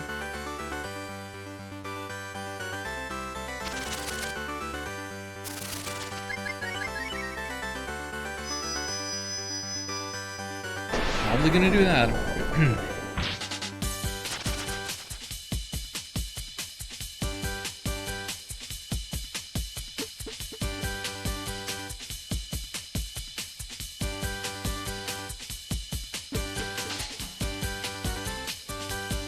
Meetings tomorrow, I'll try to make it. Thank you, I appreciate it. No worries if you can't. You take it easy.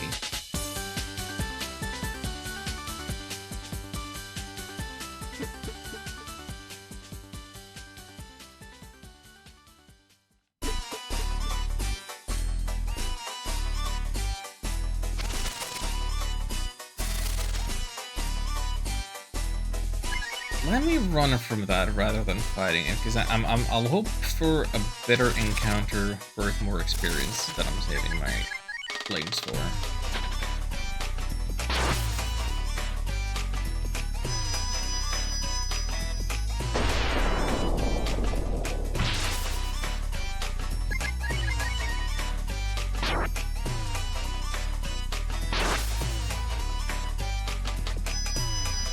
think that was the right call. Double crit.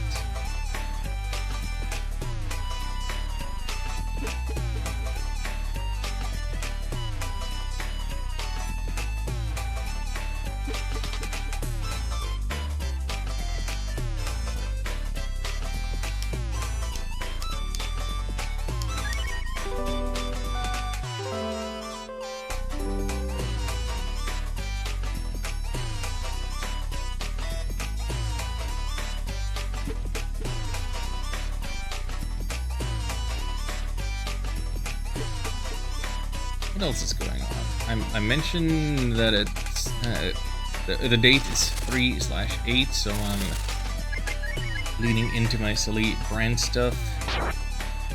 My favorite game, and wait a minute, that guy went first. Am I speed tied actually?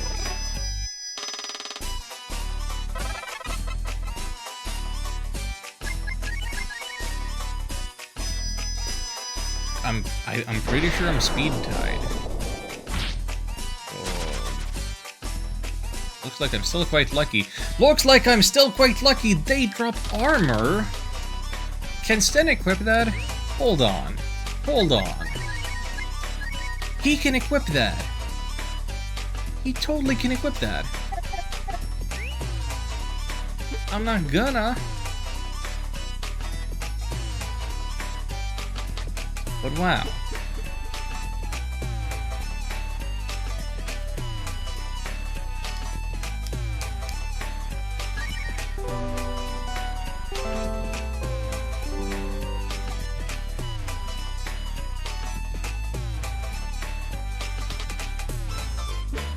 So, something that is pretty true in terms of the grinding that I'm doing in the basement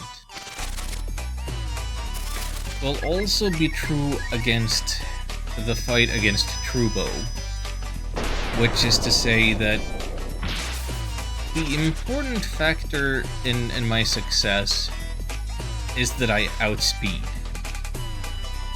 Last battle we saw, my defense stat did not matter one bit.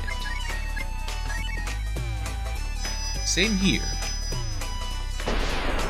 So I may in fact be at an advantage right now with wearing the bum's clothes rather than the Iron Mail. The Iron Mail is heavier, it would drop my speed.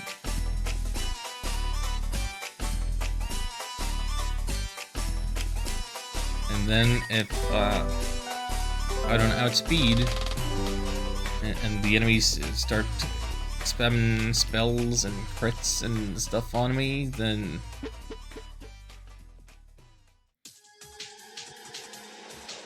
I'm boned. That is why I feel like I am probably gonna attempt this very silly basement grind again at another point, but with another thing of armor equipped, just to get a real feel for how the speed stat affects things. Like, if we went from wearing the worst possible armor that Sten can have, what if we got him the best possible equipment all around that he could have?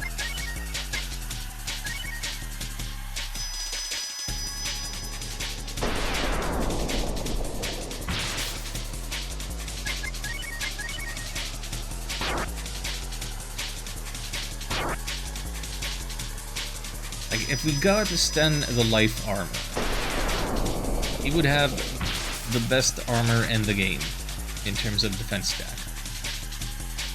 But I'm pretty sure that's also the heaviest.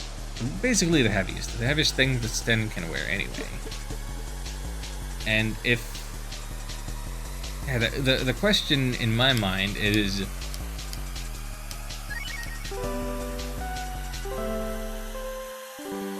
is like, how do these stats interact if we compare them? Are we better off fast going first, spamming magic, making the defense stat irrelevant? Or would it be safer, more consistent, and ultimately faster to be able to survive hits longer and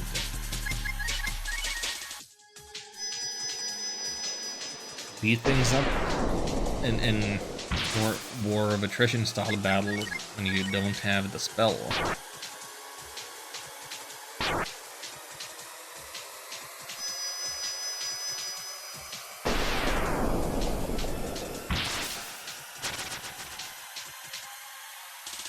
Like, I'm thinking that having more defense might be more helpful in the very early parts of the grind, but I kinda skipped all of the early parts of the grind by getting the luckiest possible first encounter.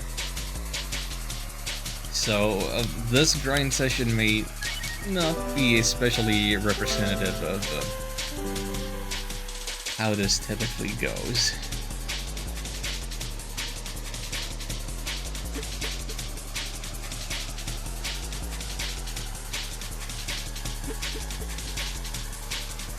My chest still hurts from laughing. Like, I cannot believe.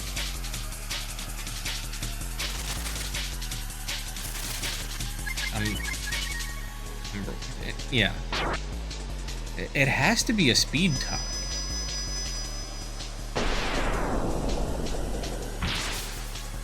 Oh, the crit for 108, but it doesn't even matter.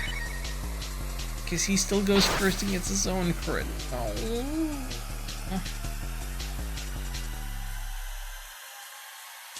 So we don't actually want to see purple lizards unless we get a lead-off attack. They are much too much of a gamble.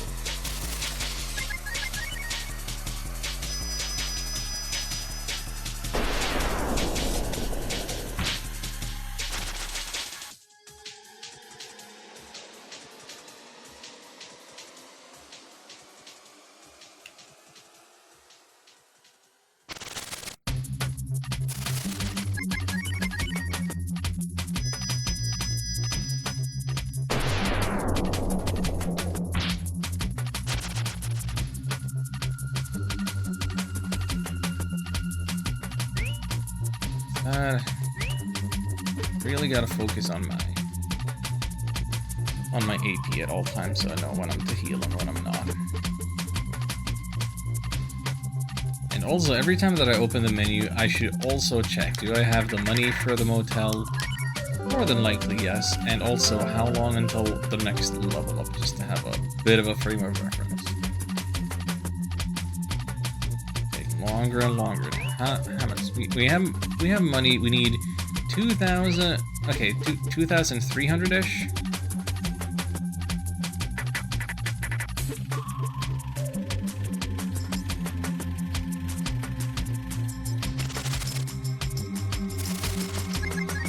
And it'll take as long a time or as short a time as the RNG deems necessary.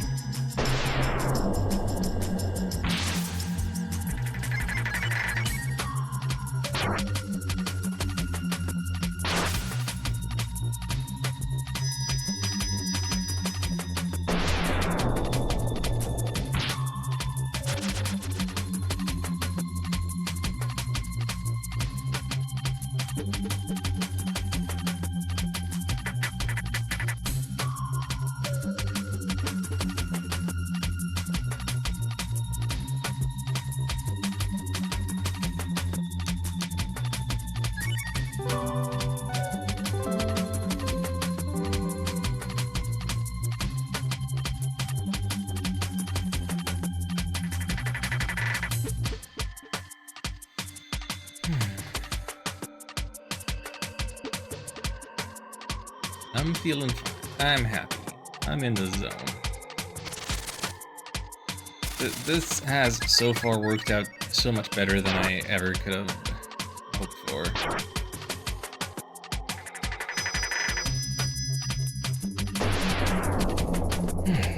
Maybe have good luck like this with the levels tomorrow in Mario Maker.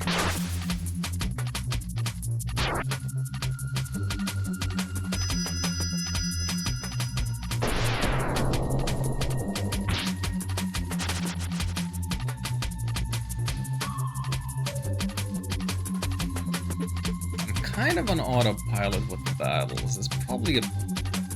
I don't know if that's a good sign or a bad sign.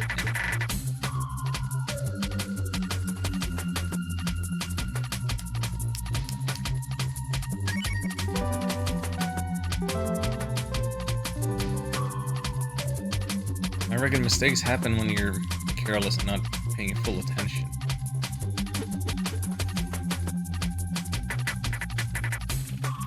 But I also feel like I have such a good handle on the situation generally that I don't need to pay full attention.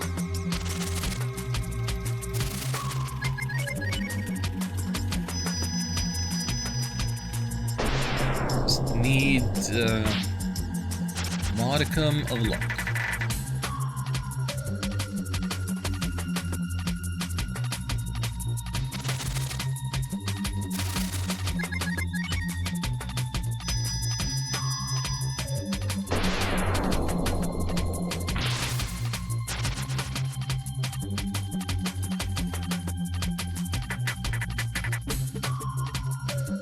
We passed the 2-hour mark.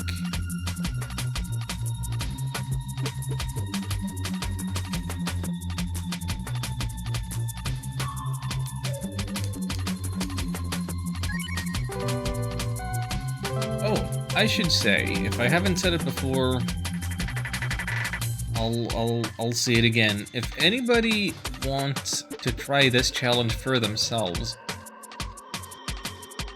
I do believe that I've made a copy of my save.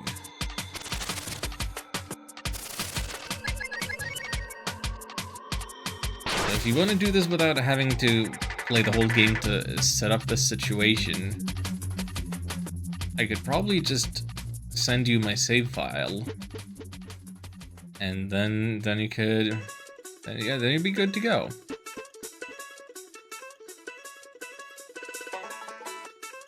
I'm sorry, am I hearing banjos?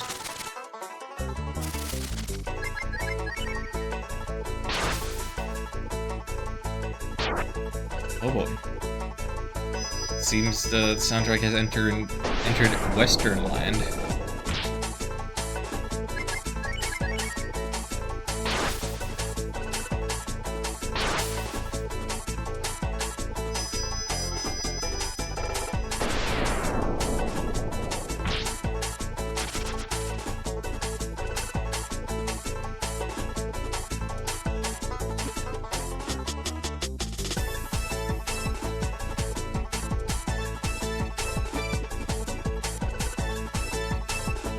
So what you see on my split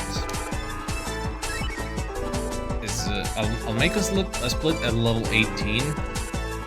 Then I don't actually have a split for level 19 because I expect that I am going to beat Trubo at level 19, and that I don't need levels beyond 19 with this setup.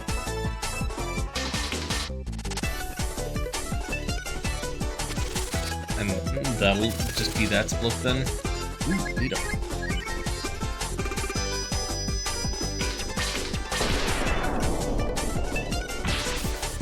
Ooh, crit.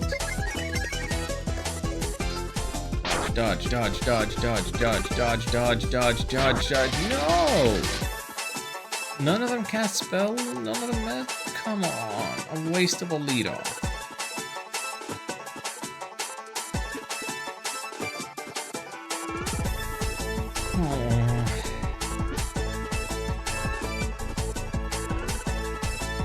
RNG.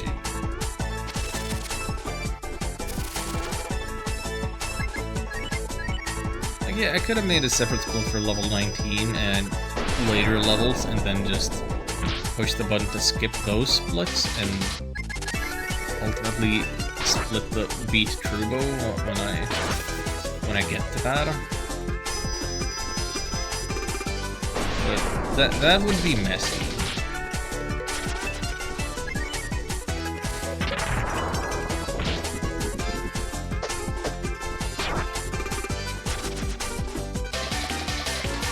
The only reason I would want those splits for the future or any other data science is in case using another thing of armor makes it required to reach a higher level in order to be true bow.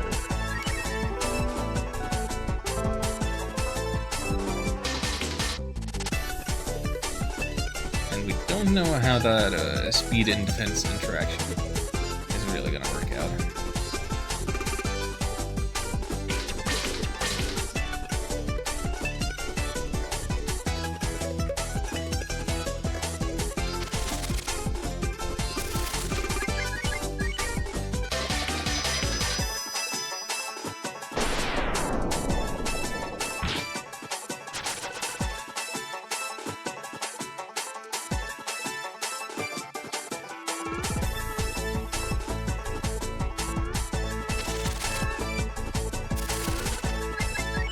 Really? Just the horseflies? Just the helium horseflies?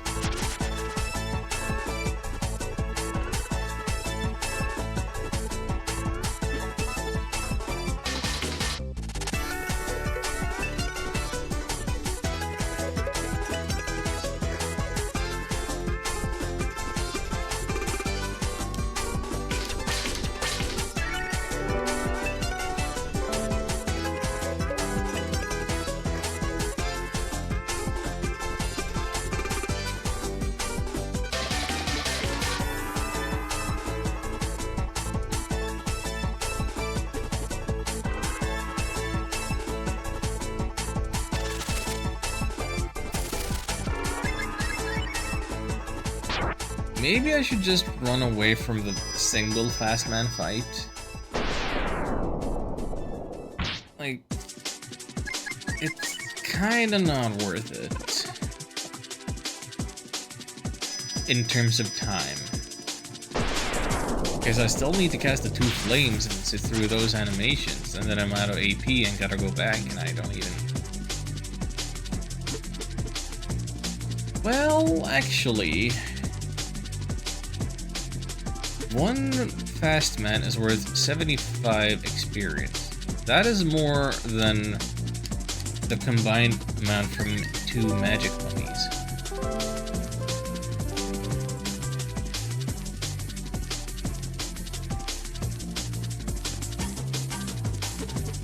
The magic mummies are at least worth money. Do I even need one?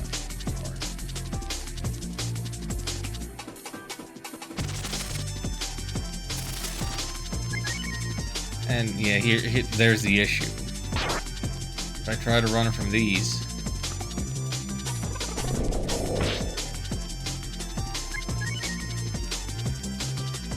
probability isn't great. I outspeed them, but doesn't matter. So the safest way to deal with them is just do this. Just do this.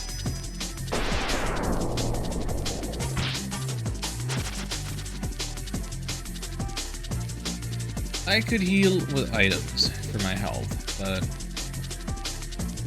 might as well go to the motel. Also, I think it'll be fun just to look at the end of this to see how many different things has been dropped onto me.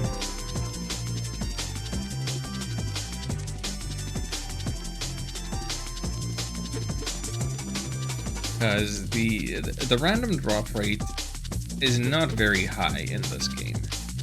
I feel like I've already gotten a disproportionate amount. I've gotten 4 or 5. I think it's 4 now. I believe I've gotten 2 herbs, 1 life pill, and the iron mail.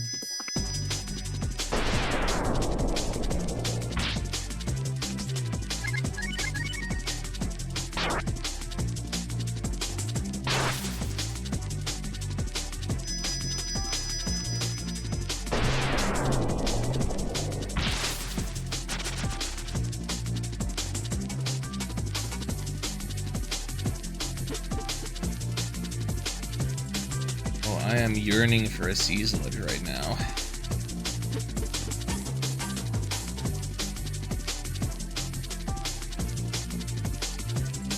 Without that experience boost,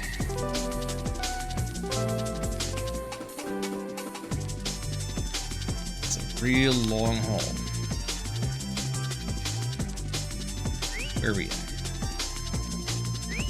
Still another 1100.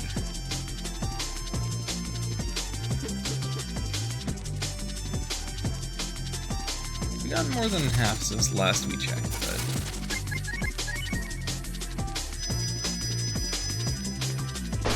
Makes the experience from 3 of these worth it. Hey, that's 60. That's 69 also, the same as the mummy, but less money. Less money. Oh. Okay, if it's just one of them, maybe we auto battle. Can't quite one shot from an auto battle,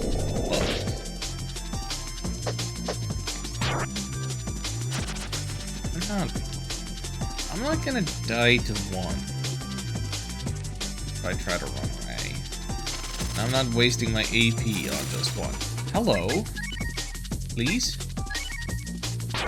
Thank you!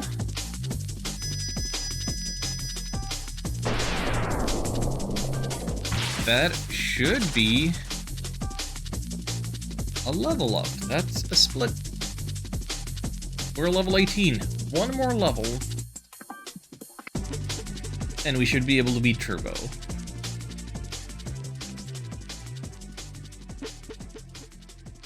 We should outspeed. We should...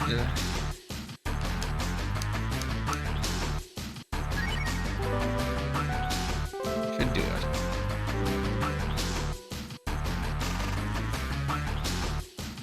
Okay, so given the way that I've been grinding this,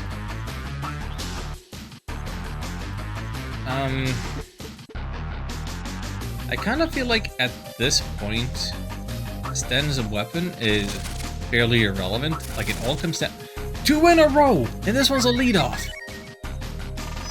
Forget what I was saying. You seeing this?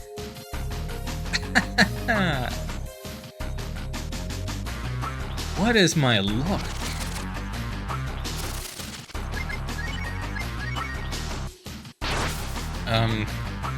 Yeah, I was debating on whether I should consider allowing Sten the better dagger from the treasure chests down in the deeper basement that I haven't opened.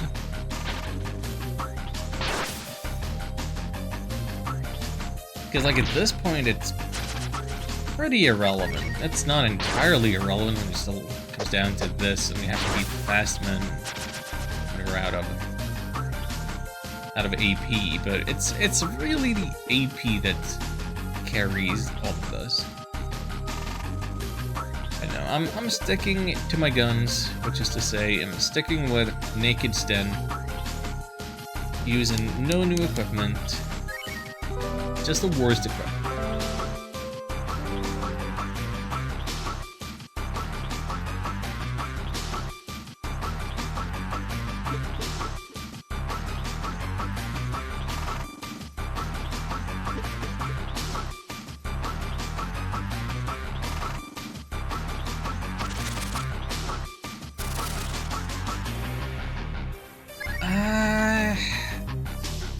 I'll run away from the lead-off attack. Like, they do give good experience, but they use up all my AP. We're just hoping for sludges or even these. Okay, it's a lead-off attack, so I get the first strike guaranteed. Do I outspeed them for real now after the level up? Surely we are no longer speed tied with the lizard.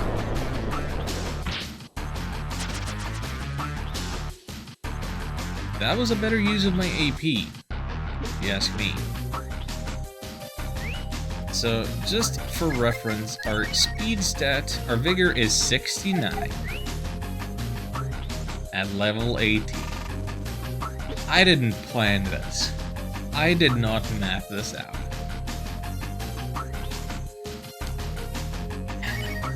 Does anybody want to look up the agility stat of a G lizard?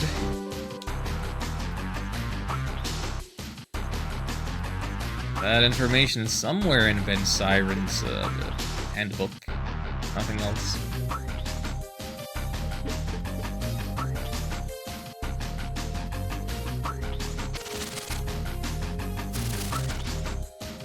Just the one, but it's still probably worth it.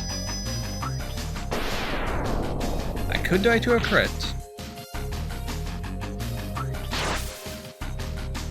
Why do I talk?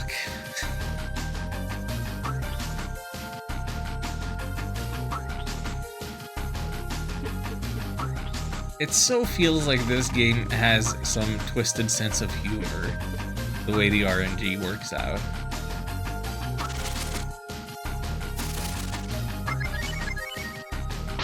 It didn't run away. Is that the compensation for that silliness that you just subjected me to? Thanks, I'll take it.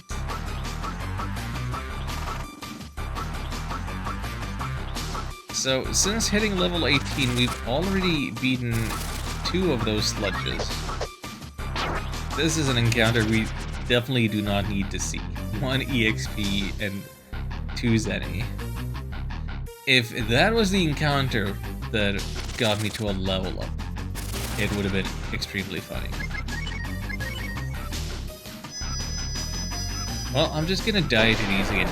They're not even gonna die to a critted spell, and they're gonna attack me. Not gonna dodge.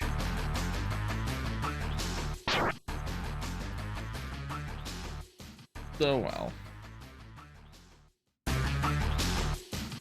But it's fine.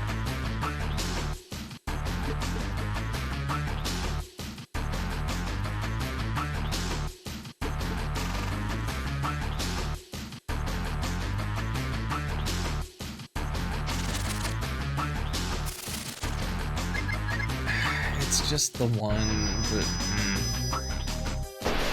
Can we not have a repeat? Thank you.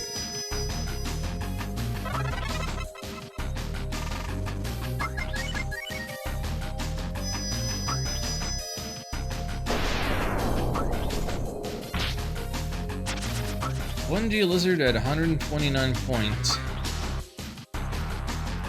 is almost more worthwhile than 2 fast.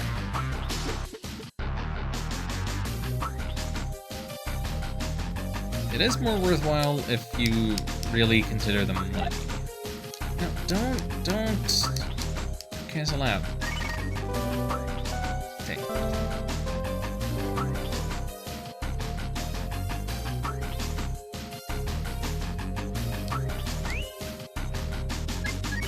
I'm gonna store the hundreds digit. No, wait, I can't think. Deposit 200. Only have 7 on hand.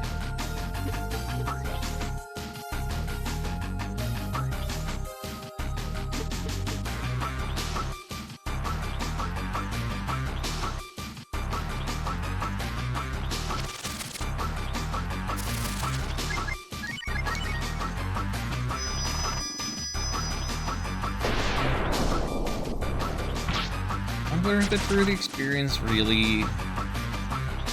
But they drop life pills. It's a second life pill. And they're decent money besides. As much as that matters.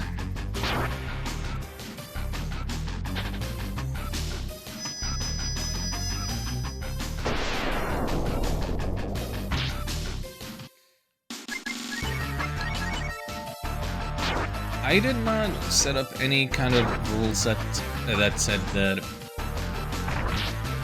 I can't use items dropped by random encounters here. Like, I'm thinking about how I might still need some manner of healing items for beating Fubo. For surviving the first part of the fight, because it's, you know, it's a 2-parter. They drop fire rings? A weapon for Nina?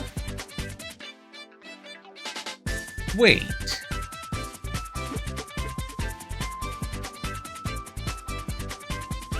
Wait. Is that... Hold on. I need to test something.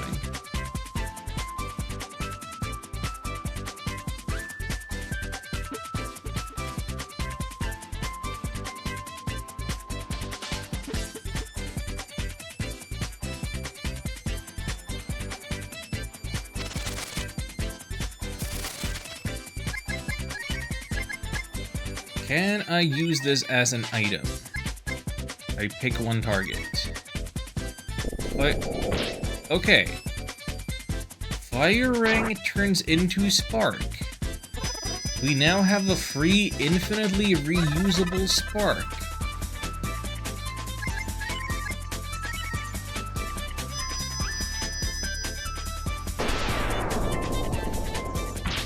That's obviously not as good as being able to call upon flame whenever, but the earlier you got that, the more you would save time and money, because you don't have to worry about AP anymore. But before you learn flame, the fact that you can get that is kind of insane. That is kind of crazy.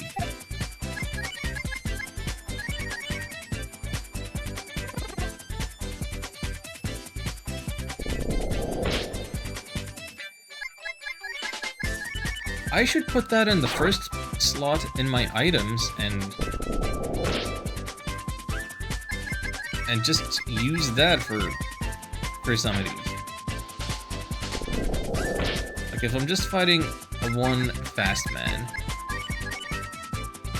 that isn't really doing damage to me, why should I spend my AP?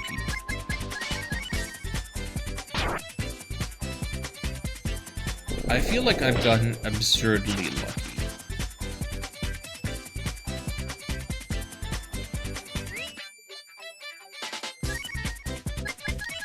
Yeah, firing in first slot. Let's speed that mess up. Okay, there's two at, fine.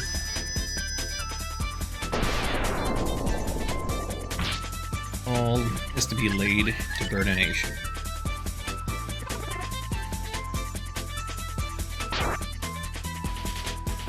Also, yeah, I suppose it's worth pointing out that the fast men are indeed decently quick in that they outspeed us, even at this level 18.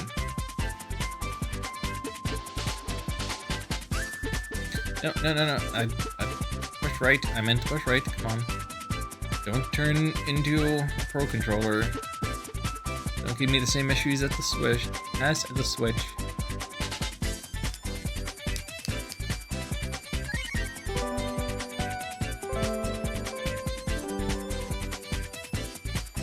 So, given that this is supposed to be like the hardest self-imposed challenge that one can undertake,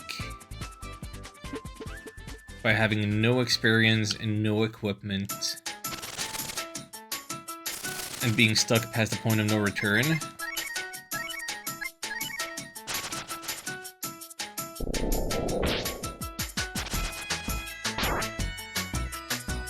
I've really enjoyed my time, and I've come to appreciate that this game does a number of things to smoothen your experience.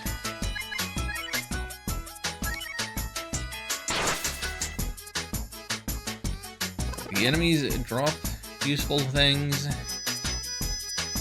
They are beatable at low levels.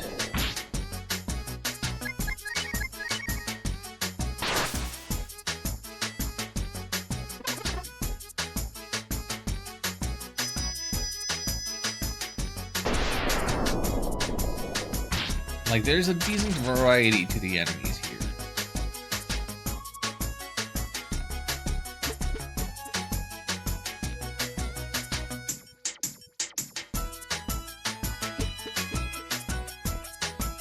Honestly, I want to compare the Iron Mail to the Quick Clothes. That would require me to open the chest.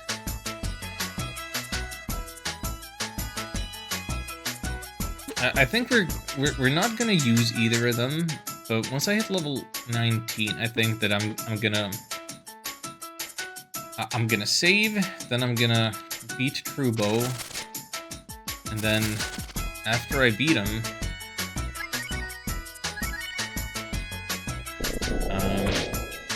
I'm gonna reset the console and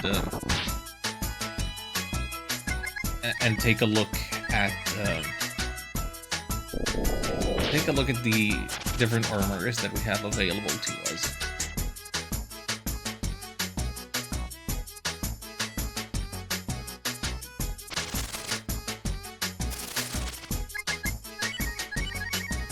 Yeah, so I'm outspeeding the mummies. Therefore, it seems reasonable that I beat them like this, because saving my AP for more valuable.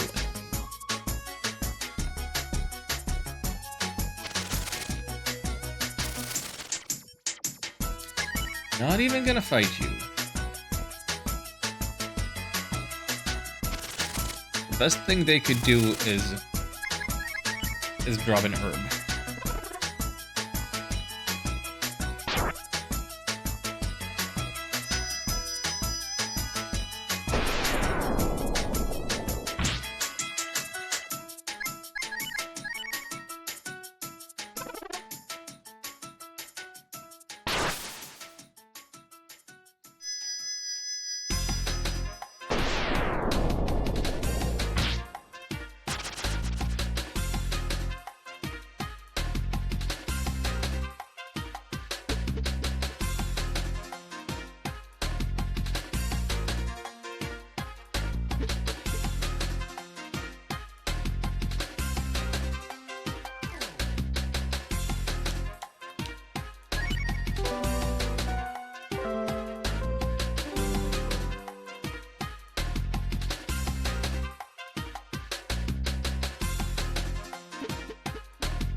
How much to level? Oh, only like 800.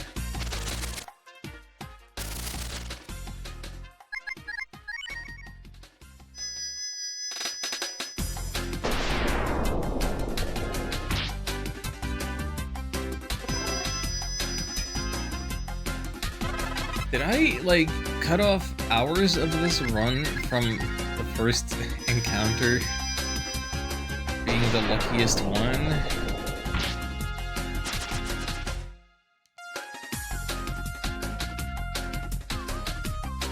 I really thought that this would take longer.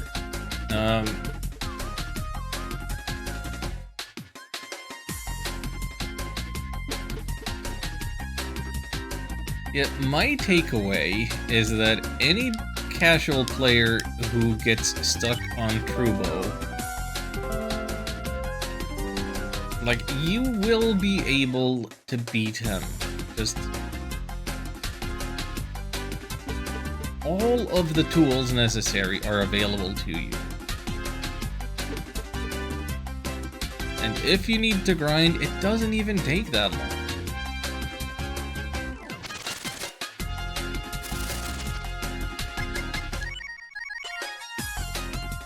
Wait, this isn't gonna one-shot. Oh, it does one-shot. I thought it wasn't gonna one-shot, because like it was a range earlier when I cast Spark. But yeah, it looks like in terms of flies, Sten's attack does more damage than the Fire Ring.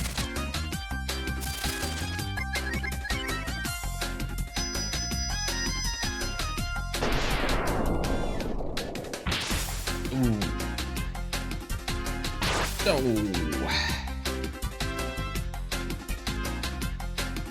Both critting. Not what you want to see. Purple lizards remain trouble.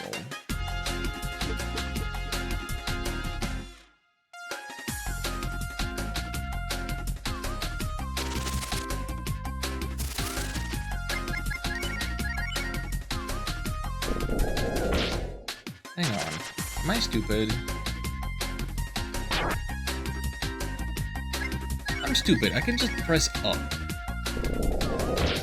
I can just press up in the battle menu. I don't have to push down 3 times. I can just push up once. If I'm going further away.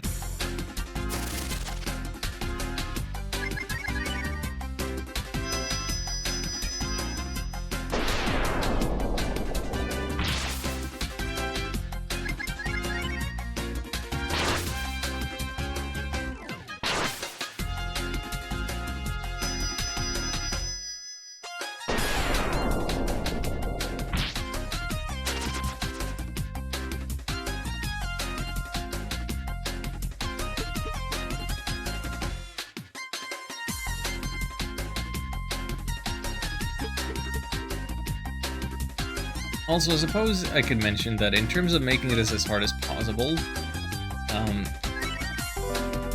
the Game Boy Advance version gives double the experience and like triple the gold. So, playing the Super Nintendo version is again making it harder for myself. Not like there's there's much reason why I would be playing the Game Boy Advance version anyway. I suppose one of these days I should play it again just for the heck of it.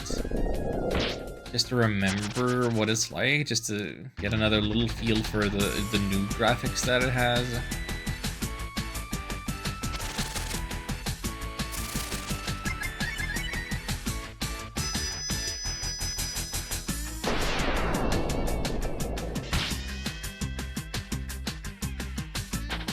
Ooh, nice dodge. No, you need to dodge this one, though. Dang it. Oh, he got a high roll. Is our max HP is 115, I thought it said. And those slams have done 108. Maybe even less than that.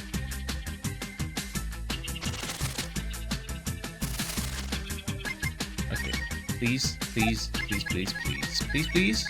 Please? We got him. It is done.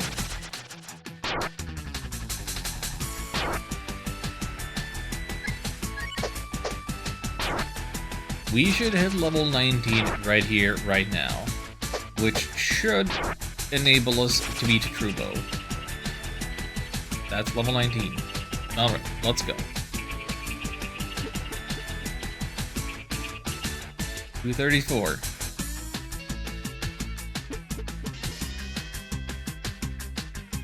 Alright, so here's the plan. Total plan.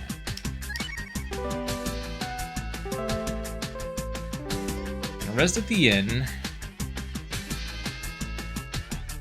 I'm gonna put all my coins into one place. So we have 914 money after all of this. And in terms of items, we've gotten 6 drops, 2 herbs, 2 life pills, fire ring, and iron mail. I am now going to save here. I still have an earlier copy of the save from before we started playing, I'm pretty sure. So if I want or need to revert to that, I can. Now then.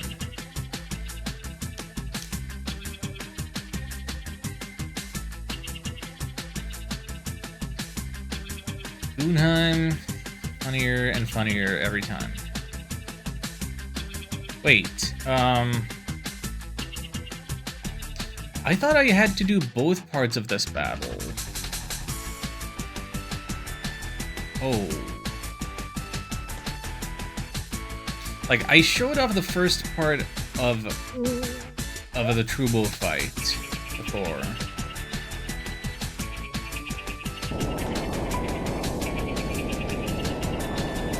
But that should have been part of what's time. Right, so we only have to do the second part? Ah, I thought I was still preparing for doing the first part too. I guess I messed up by showing that on stream earlier before the timer what was going on. Because I was curious about my survivability by using defend. Okay, so I guess we are...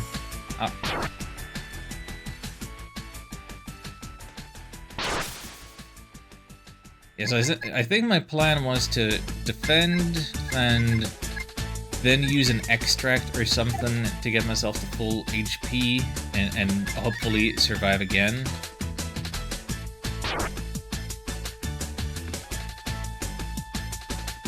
But I had not in fact gone and picked up the extract, and I didn't realize that you can like progress the story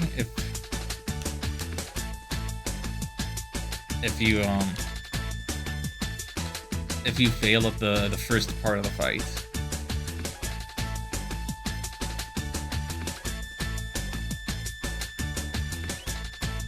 So I'm gonna take that death there that way to like compensate for the time that should be there from Trubo jumping down and giving me the first phase fight.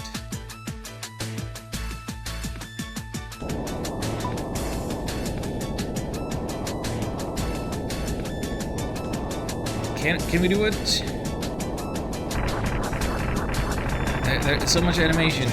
Can we end on 238? I don't think we can do 238. His spell animation takes seconds, and he's got the egg beater move that hits twice. Oh, he's critting. Yeah, we can't do it if he crits. Unless we get a sick dodge. Unless we get the sickest dodge. 238.42. Yeah. GG's. We had the sickest possible luck at the start. And now we have the sickest possible luck for how we beat him. Take a crit, but dodge the second. Sorry for peeking the mic so much today. I'm very excited about this. This was a lot of fun. This has been such a blast. Alright, and we got the meme number in there. We got the 238. I thought we were in for a reset when he crit.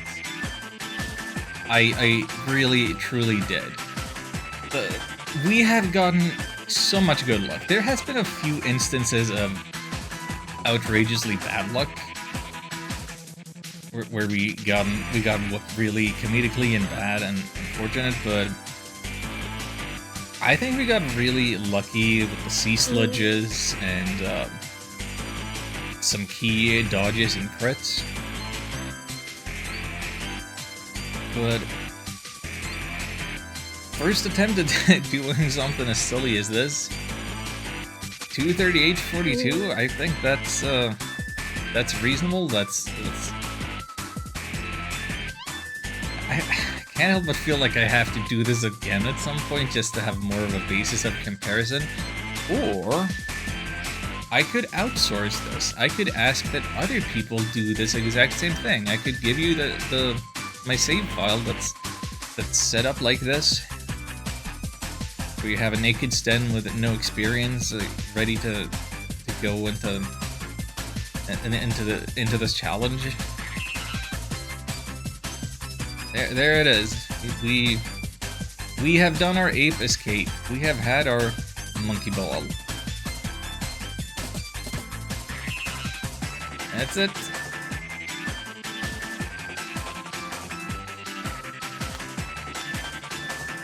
Challenge completed. Now, that's basically the end of the stream, but I'm gonna do a little extra because I'm curious as to a base of comparison between the equipment that we have available to us. So I'm gonna go into the basement and pick up the stuff that's there. Again, so let me, just to show, we're level 19, we haven't used any stat boosting items, we used the worst possible equipment around. Like his starting equipment, except a worse helmet. That is what we used. It is the speed stat that mattered, really. There's a quick close.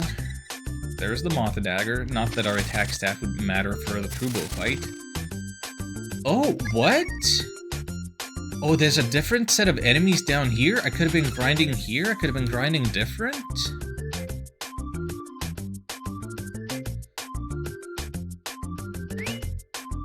I am missing out on so much data. Would it have been more efficient to grind down here?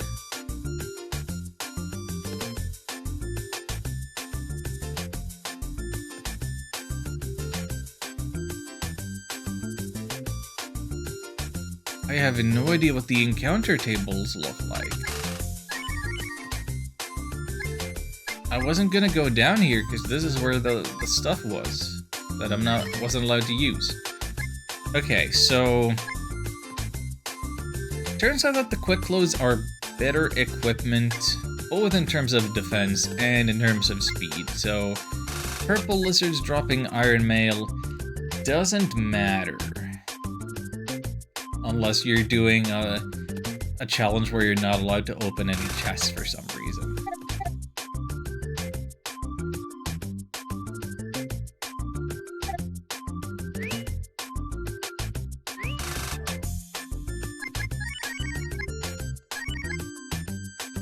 But yeah, that drops then speed by 4 from that, right? Okay, so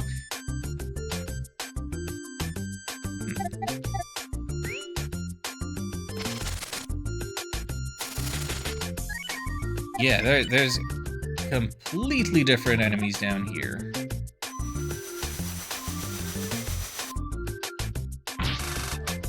I think I made the right call to grind at the upper basement.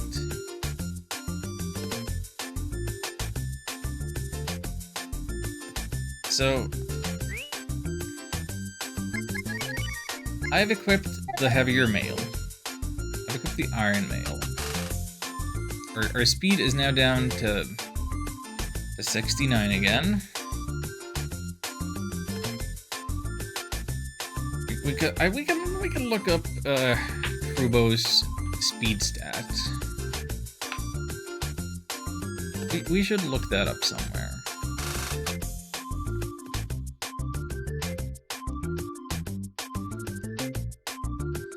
Boy, I really forgot how much he just talks before this fight. He does it every time.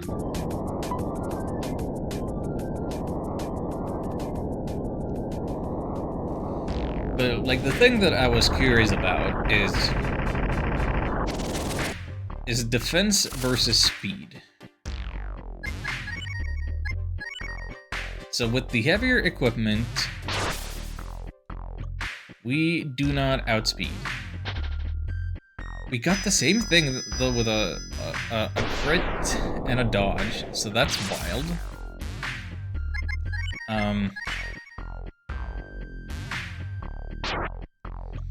Yeah, so if we were forced to use the iron mail, we would have to grind more to get to a higher level. Let me look up what Trubo's speed stat. It's 70 something. It's 70 something. Where is my stuff? FAQ.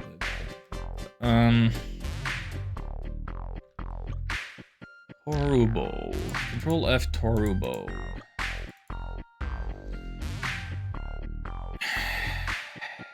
Turbo has a speed stat of 72. Turbo has a speed stat of 72. And Sten... he has an agility stat of 75, but with the heavy iron mail, it drops it. So 72. Did I read that right? 72. Yes. So now, if we look up Sten's stat growth, if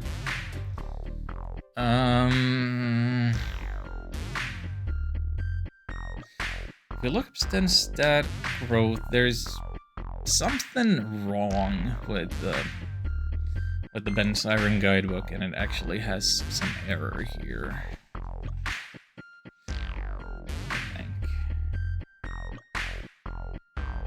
And I need to tally the numbers manually, so... hold on. Strength, stamina, agility. Agility...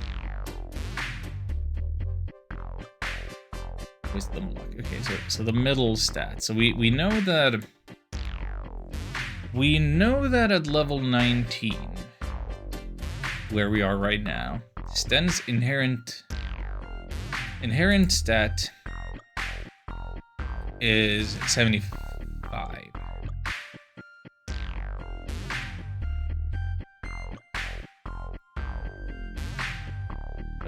If that's 69, so the next level up,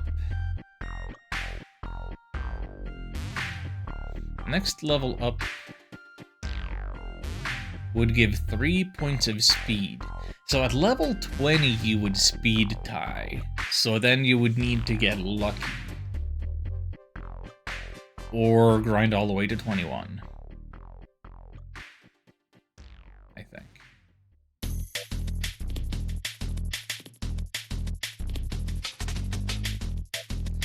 So this goes to show just the benefits and whatnot of just the impact of the agility stat, the vigor stat, the go first stat. In some circumstances, it's really more important than being able to tank hits. Also, at some point, my condition changed from super to good.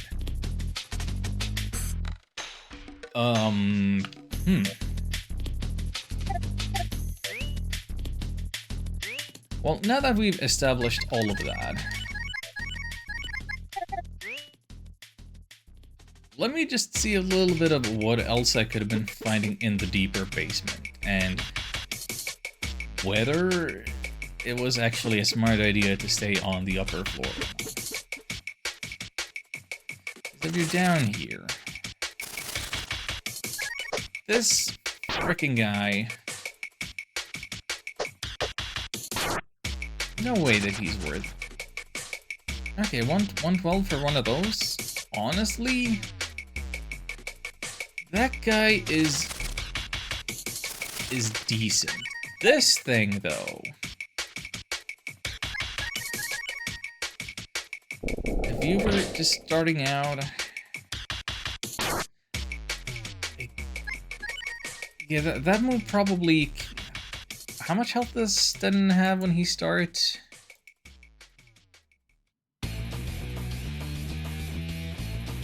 What's his starting HP? He starts with 57. And yeah, he doesn't have as good of defenses and stuff as we do now. Yeah, I don't think that you can survive a lot of the enemies in the deeper basement early on.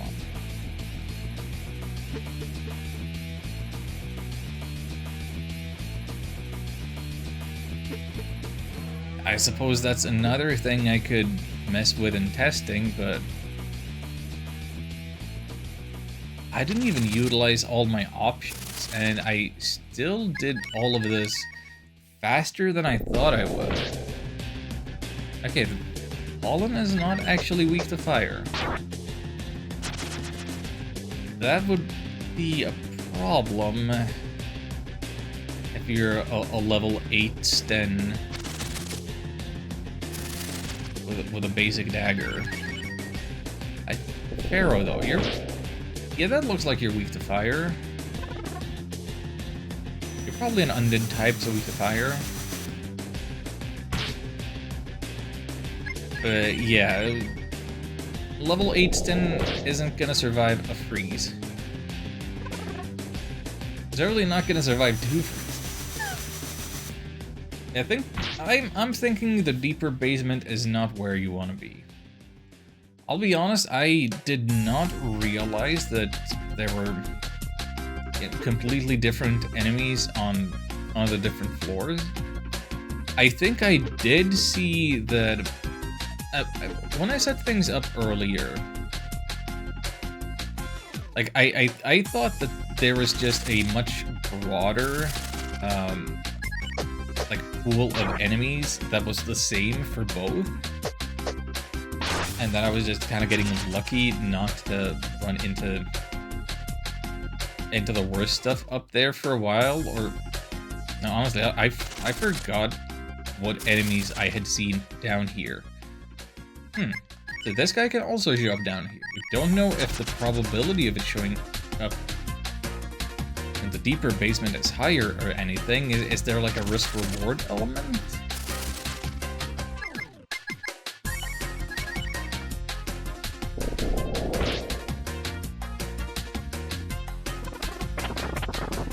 Point is, you're probably better off grinding in the upper basement level, I would think.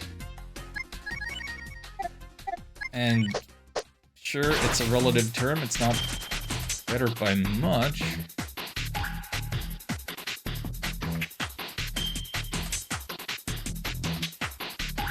$300 from one of those, like, you're...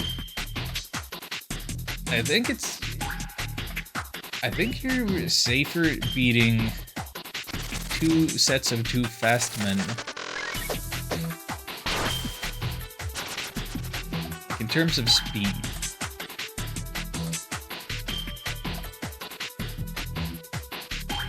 I think you're better off hoping for the sea sledges on... Am I wrong? Is there a higher encounter rate of sea sledges in the deeper floor?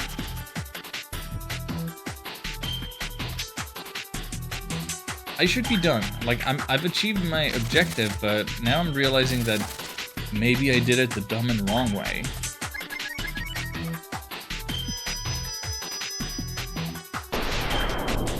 Is Pharaoh flammable? Nope. You might have a chance to beat a Pharaoh if it uses the wrong thing. Yeah, I think I did it the wrong and dumb way. I think I should have taken more...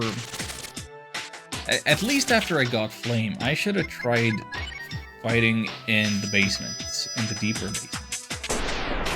I did not realize today that we're dealing with different sets of enemies.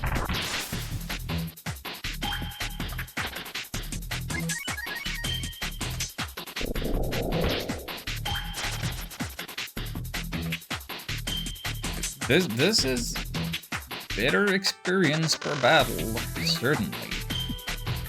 And if it also has a higher rate of the sea sludges, then yeah, wow. Huh.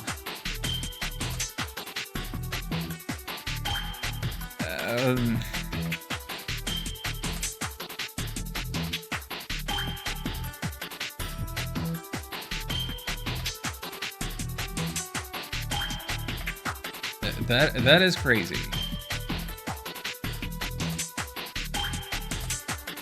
There is just so much going on, so much to think of. Wow. Didn't even realize this. Nobody told me. Shogun didn't tell me. Rubble didn't tell me. Nobody told me. Yeah, it really seems like there's a higher rate down here. I bet I could do this so much faster. if I actually played the more high-risk strat.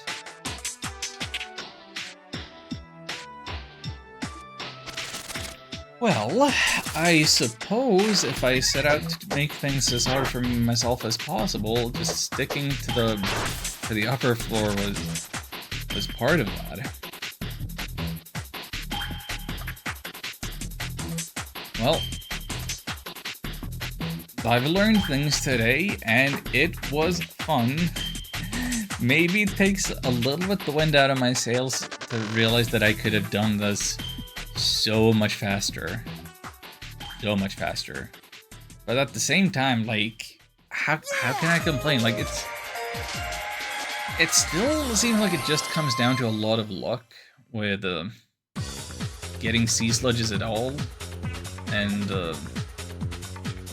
them not running away, and dodges, crits, stuff. Also, the Ape Escape music just ended, and we are now into Monkey Ball. I think that's another sign that we are done here. We are done here. I may need to do this again. I might not stream it. I might do it off stream. I might record it. I don't know. But I've accomplished what I set out to do today. Happy Women's Day, everybody. Happy May 8th. Thank you all for watching. Have a good night. Mario Maker 2 viewer levels tomorrow.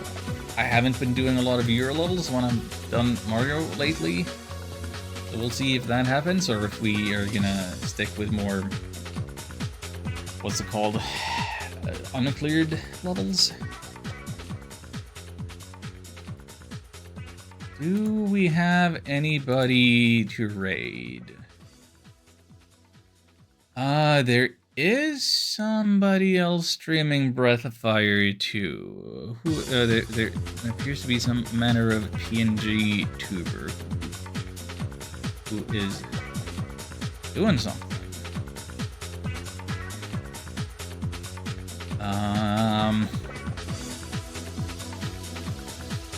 Do we go and say hello to them? Let's see, what's the title? Everlasting Birthday All-a-thon Day 24. SNES Day and a Lifelong Love. Do they another big fan of Breath of Fire 2? I guess we should say hello to whoever this is. Stellar Cottontail. Pronouns he, him. Okay. I guess let's do that. Let's say hello to another Breath of Fire 2 person.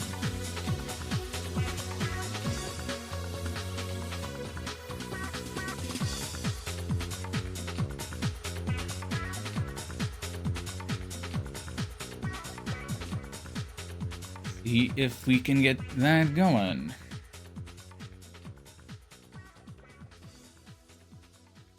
Alright then, thank you all so much for joining me. I have not laughed this hard in a long time. I've really enjoyed this, and I hope you did too. Hope to see you tomorrow for Mario Maker. Until next time, take care. Now come on in and say well hey to this person who also likes Breath of Fire 2. Okay, bye.